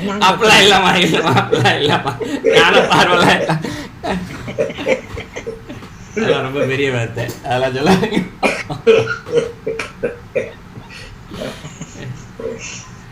நாங்க அவரை ஞானம் ஐயா, அவரை ஞானம் ஐயா, நூல் அறிவால மூத்தோர் சொன்னதால வரப்படுற அவரை ஞானம், அவரை புத்தி தான். அது பரமுத்தி அல்ல, பரஞானம் அல்ல. அது ஓதாமல் உணர்தல் பரஞானம். ஞானம் இல்லை இருந்தபடியா தரமா நீங்களும் பேசுறீங்க, அவரும் பேசிக்கொண்டிருக்கிறோம், நாங்கள் கேட்டுக்கொண்டிருக்கிறோம். கருத்து சொல்லலாம்னு நினைக்கிறேன். இந்த சொல்லுங்க. கருத்துன்னா அகத்தியரை வச்சு இல்லை, இந்த வவ்வால் தலைகளை தொங்கிக்கிட்டு இருக்கு அப்படின்னு சொல்லி சொன்னீங்க இல்லையா? இந்த வவ்வால் பல புராண கோயில்களில், முருகர் கோயில்லையும் சரி சிவன் கோயில்லையும் பார்த்தீங்கன்னா பல புராண கோயிலில் வவ்வால் பார்த்தீங்கன்னா மூலஸ்தானத்திலே தொங்கிட்டு இருக்கும். பல பேருக்கு தெரியும்னு நினைக்கிறேன். இலங்கையில் எப்படின்னு தெரியல, பட் இந்தியாவில் பல கோயில்கள் அது போல் உண்டு. என்ன சுத்தம் செஞ்சாலும் சரி அது போகவே போகாது. வரவிடாமல் தடுப்பதற்காக வேறு சில இதெல்லாம் கூட செஞ்சு வச்சுருப்பாங்க. நம்ம திருவாவடுதுறை கோயிலே பார்த்தீங்கன்னா கோமுக்தீஸ்வரர் கோயில் உள்ளே போகும்போது ஒரு கயிறு கட்டி ஏதோ ஒன்று இந்த நெற்கதிர்கள் மாதிரி ஏதோ கட்டி தொங்க விட்டு வச்சுருப்பாங்க. எதுக்குன்னு எனக்கே தெரியல. அப்போ அங்கே இருக்கிறவங்ககிட்ட கேட்டால் எதுக்கு இது போல் வச்சுருக்கீங்க அப்படின்னு கேட்டால், இல்லை அது வவ்வால் அப்படி தான் சோகத்தோட மேலே சோகத்தோட சோறாக பறந்துக்கிட்டே போகும், இது போல் வச்சுட்டு அது வராதுன்னு சொல்லி நாங்கள் வச்சுருக்கோம் அப்படின்னு சொல்லிட்டு அவங்க சொன்னாங்க. ஏன்னா உள்ளே வந்து அதை அசிங்கம் பண்ணிகிட்டே இருக்கும் உள்ள. ஸோ அதுபோல் புராண கோயில்களில் நிறைய இது போல் வவ்வால்கள் இருக்குது. ஆனால் வேறு எந்த ஒரு வீட்டுக்குள்ளேயோ இதெல்லாம் கூட இருக்காது எங்கேயாவது இல்லையா? ஏன் இந்த கோயில்களில் பாலடைந்த மண்டபங்களில் எங்கேயாவது இருக்கலாம், ஆனால் அதிகபட்சம் அது இருப்பது கோயிலில் தான். ஏன் இருக்கிறது கோயிலில் அப்படின்னு பார்த்தா, அதற்கு ஒரு சித்தர் ஒருத்தர் அழகான காரணம் சொன்னார். உண்மையிலே எனக்கு ரொம்ப ஆச்சரியப்படத்தக்க காரணம். யாரோ ஒரு கேள்வி கேட்டாங்க, கேள்விக்கு ஒரு சொன்ன பதில் அது ஞாபகம் வந்தது. நீங்கள் வவ்வால்னு சொன்னோடனே எனக்கு ஞாபகம், அதனால் சொல்ல எல்லாரும் தெரிஞ்சுக்கணும்னு நினச்சேன். இந்த சிவன் கோவில்களில் இருக்கக்கூடிய பொருட்களை வந்து தன்னுடைய உபயோகத்துக்காக எடுத்துக்கிறாங்கல்ல, தெரிந்தே செய்தல். சிவன் சொத்து குலநாசம்னு சொல்லுவாங்க, அதற்கு பொருள் வேறு, அதுக்கு உண்மை பொருள் வேறு. உலக ரீதியான பொருளும் இருக்கிறது, தத்துவ ரீதியான பொருளும் இருக்குது. தத்துவ ரீதியான பொருள் தான் உண்மை பொருள். உலக ரீதியான பொருள் பார்த்தா சிவன் கோயிலில் இருக்கக்கூடிய சொத்தை எடுத்துகிட்டு வந்தால் அவருடைய குல நாசமாயிர துன்பம் வரும் அப்படின்னு சொல்லுவாங்க இல்லையா? பலர் பயந்து போய் விபூதியை கூட அங்கேயே கோயிலே கொட்டிட்டு வந்துடுவாங்க, விபூதியை கூட கொண்டு வர மாட்டாங்க. அவ்வளவு பயம், அவ்வளோ மன உறுதி இல்லாதவர்கள். கோயிலில் விளக்கு ஏற்றினா கூட டைலாக் சொல்லுவாங்க, இந்த விளக்கு கிளேஸாக கையில் எண்ணெய் ஒட்டிக்கும். அந்த எண்ணெய் என்ன பண்ணுமா, சில பேர் என்ன பண்ணுவாங்கன்னா பழக்கம் அக்காலத்தில் வந்து கையில் எண்ணெய் வந்துச்சுன்னா அப்படியே தலையில் தடவிக்குவாங்க. இது ஒரு காலத்தில் உண்டு, எனக்கு தெரிஞ்சு நான் சிறு வயசில் பார்த்துருக்கேன். வீட்டிலேயே எங்கேயா எண்ணெய் தேய்ச்சி தலையில் தடவிக்குவாங்க. ஆனால் கோயில் என்ன பண்ணி தடவாத, அந்த எண்ணெய் தலையில் தெரிஞ்சா வீட்டுக்கு கொண்டு போயிடுவேன், அப்புறம் துன்பம் வந்துடும் அப்படி பயமுறுத்துறவங்களாம் கூட ஒரு காலத்தில் உண்டு. ஆனால் உண்மை என்னென்னா, மனித பிறவியில் ஒரு பிறவி எடுத்து அந்த கோயிலுடைய சொத்துக்களை யாராவது ஒருத்தர் தன்னுடைய சுயநலத்திற்காக அனுபவித்தாரையானால் அதனுடைய பலன் அவர் அடுத்த பிறவியில் வவ்வாலாக பிறந்து அந்த கோவிலே தலையில தூங்கினாத்தான் அவருடைய பாவம் போகும் என்பதனால் இறைவன் அதுபோல் நிர்ணயித்து வச்சிருக்காராம். வவ்வாலத்தான் பிறப்பாராம், கோயிலை தான் கிடப்பாரார். கோயிலே சதாசரம் தலையில தொங்கி தன்னுடைய பாவங்கள் எல்லாம் அவர் போக்கிக்குவாரு. அதனாலதான் கோயில அதிகப்படியான வவ்வால்கள் இருக்கிறதுன்னு ஒரு காரணம் சொன்னார். அதே போல இந்த லோபமுத்திரைன்னு அம்மா சொன்னாங்க இல்லையா, இதுவரை எங்களுக்கு மோட்சம் கிடைக்காது, அதனால நீ திருமணம் செய்தெல்லாம் ஒரு சொன்னாங்க இல்லையா, அதுக்கு ஒரு சின்ன தத்துவ காரணம் உண்டு. அகத்தியர் தன்னுடைய சக்திகளை தானே வைத்து கொண்டிருக்க அவர் தவம் செஞ்சுக்கிட்டே தானே இருக்காரு. இறைவனை சிந்திச்சுக்கிட்டே உட்காந்துட்டு ஒரே இடத்துல உட்காந்துட்டே இருக்கிறாரு. அவர் தெற்கு பக்கம் வந்துட்டாரு, காட்டுக்குள்ள பொதிகை மேல உட்காந்துட்டாரு, தவம் பண்ணிக்கிட்டே இருக்கிறாரு. ஸோ அப்போ பண்ணும்பொழுது சக்தி கொஞ்சம் அதிகமாகி போகும்போது, சக்தி ரொம்ப அதிகமாகிடுது. ஆனால் அவர் யாருக்கும் தானாக உலகத்துக்கு போகிறது, அவருடைய சக்தி மயம் போகிறது ஓகே. இவர் எந்த செயலும் செய்யாமல் அமைதியாக இருக்கும்போது சக்தியுடைய உச்சமாக அவர்கிட்ட இருக்கு இல்லையா? அப்போ தான் என்ன நடக்குது, இந்த இறைவனுடைய திருவிளையாடல் நடந்து தன்னுடைய சக்தியை உலகத்திற்கு அவர் நேரடியாக பயன்படுத்துகிறார். இப்போ இந்த பொன்னி நதியெல்லாம் உருவாக்கினார்ல, தன்னுடைய சக்தியை வச்சு பொன்னி ஒரு ஊற்ற உருவாக்குனதெல்லாம் அவருடைய சக்தி தான் அந்த இடத்துல ஊற்றாக இன்றும் வந்து கொண்டே இருக்கிறது. அப்போ அந்த சக்திக்கு பெயர் தான் லோபமுத்திரை. அவருடைய மனைவி பேர் லோபமுத்திரைன்னு இல்லை, அவர்கிடம் இருந்து அவர் உலக நன்மை செய்யக்கூடிய சக்திக்கு பேர் லோபமுத்திரை இந்த இடத்துல. ஸோ அப்படி செய்ய அதைத்தான் நீங்கள் கதையாக சொல்லி வச்சாங்க, அவருடைய அந்த சக்தி தான் மனைவியை. அதனால தான் நம்ம சிவசக்தின்னு சொல்லுவோம் இல்லையா, இறைவன் என்றால் அசையா சக்தி, இறைவி என்றால் அசையும். ஸோ ஒரு சக்தி ஒரே இடத்துல இருந்துச்சுன்னா அது சிவன், அது சென்று செயல்படும் போது அது சக்தி. ஸோ அதுபோல தான் நீங்கள் அகத்தியரை ஒரே இடத்துல உட்கார்ந்துருக்க ஒரு அகத்தியர், அவரிடம் இருந்து அது வெளியே சென்று செயல்படும் போது அது லோபமுத்திரை என்று பெயரால் பார்க்கப்படுகிறது. ஸோ இதுவும் எல்லாரும் தெரிஞ்சுக்கணும். பட் சொல்லும் போது விட்டுட்டேன் நான். நீங்கள் பேசுகிறதே ரொம்ப சரியாக கேட்க மாட்டேங்குது ஸ்ரீஜி மேடம், என்னன்னு தெரியல. ஓகே ஓகே, இல்லை புரிஞ்சிருச்சு. வழக்கமாக நீங்கள் பேசும்போது நல்லா சத்தமாக கேட்குமா, இன்னைக்கு ரொம்ப லோவாக கேட்குது, அதனால சொன்னேன். ரமேஷ் சார் சொல்லுங்கள் சார்.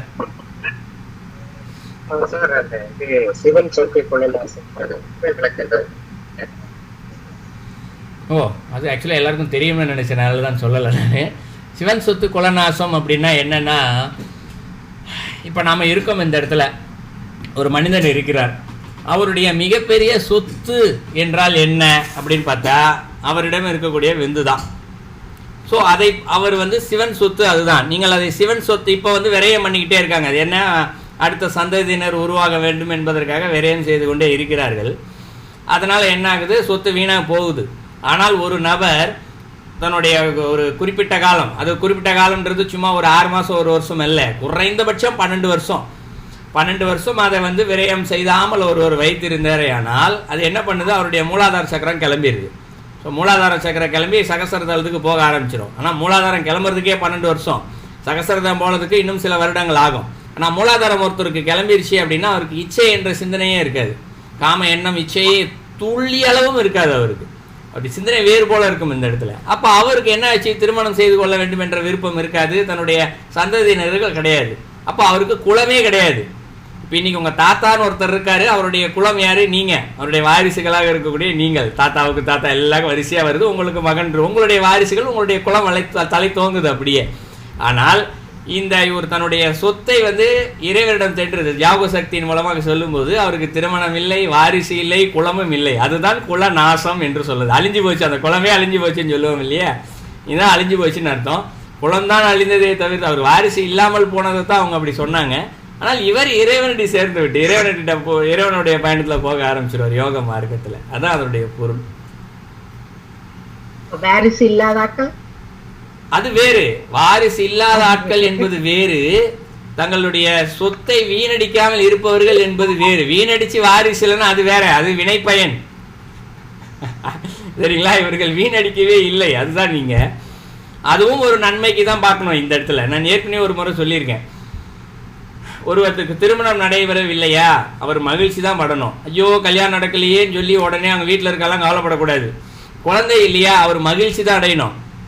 சரிங்களா, அவர் ஐயோ குழந்தை இல்லையே வாரிசு இல்லையேன்னு கவலைப்படக்கூடாது. ஏன் அப்படின்னு கேட்டால், திருமணம் நடக்கலைன்னு வச்சுக்குவோம், காரணம் என்ன, பொண்ணு கிடைக்கலன்னுவாங்க. ஏன் பொண்ணு கிடைக்கல, இவருக்கு பெண் யாராவது ஒரு பெண்ணுக்கிட்ட கடனை தீர்க்க வேண்டும் என்ற கடனே கிடையாது. கடன் இருந்தால் தான் திருமணம் நடக்கும். இப்போ கடன் இல்லைன்னா சந்தோஷம் தானே படணும். ஆகா எனக்கு கடன் இல்லை, அப்போ இந்த பிறவியோட நான் இறைவன்கிட்ட போயிடுவேன்டாப்பான்ற எண்ணம் தானே இருக்கணும்.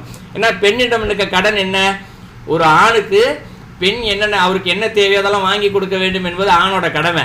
திருமணம் செய்ததுலேருந்து இறுதி காலம் வரைக்கும் சோறு போடணும், புடவை வாங்கி கொடுக்கணும், நகை வாங்கி கொடுக்கணும், அவன் என்ன கேட்டாலும் செஞ்சு கொடுக்கணும். இதுதான் ஆணுக்கான கடமை. பெண்ணுக்கான கடமை என்ன, ஒரு ஞாயிற்றுக்கிழமை லீவு கூட கிடையாது பெண்களுக்கு, 3 வேளை சமைச்சே ஆகணும்.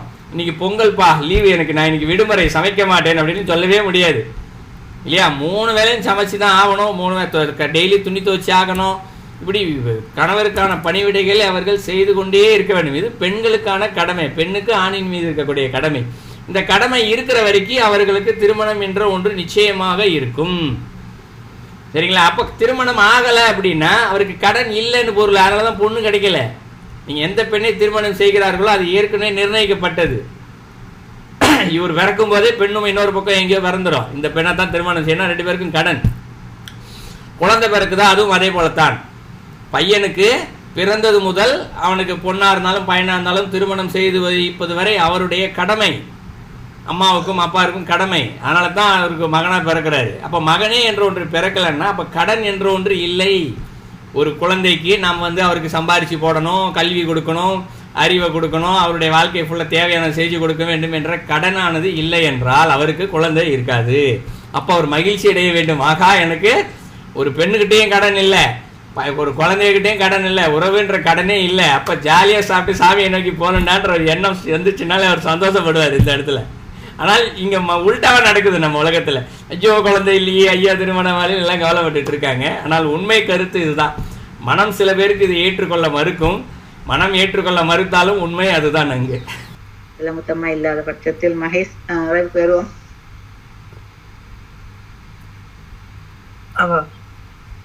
அவ இல்லாட்டி நான் படிக்கவோ? சரி படிங்க. மகேசம்மா இருந்தா படிங்க. இல்ல மகேசம்மா இருக்கிறா, வேற நீங்க படிங்க. நீங்க படிங்க, நீங்க படிங்க. சிதம்பரம். குருவே துணை, குருவே சரணம், குரு அருளே நிறைக. ஓம் நம சிவாய. வாழ்கவே வாழ்க என் நந்தி திருவடி, வாழ்கவே வாழ்க மலமறுத்தான் பதம், வாழ்கவே வாழ்க மெஞ்ஞானத்தவந்தாள், வாழ்கவே வாழ்க மலமிலான் பாதமே. குருவே துணை, குருவே சரணம், குரு அருளே நிறைக. ஓம்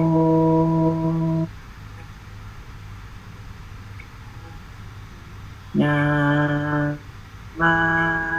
சிவாய. திருச்சிற்றம்பலம். நன்றி. சிற்றம்பலம். நன்றி அம்மா. இன்னும் நாளை சந்திப்போம். நன்றி, வணக்கம். நன்றி. நன்றி நன்றி.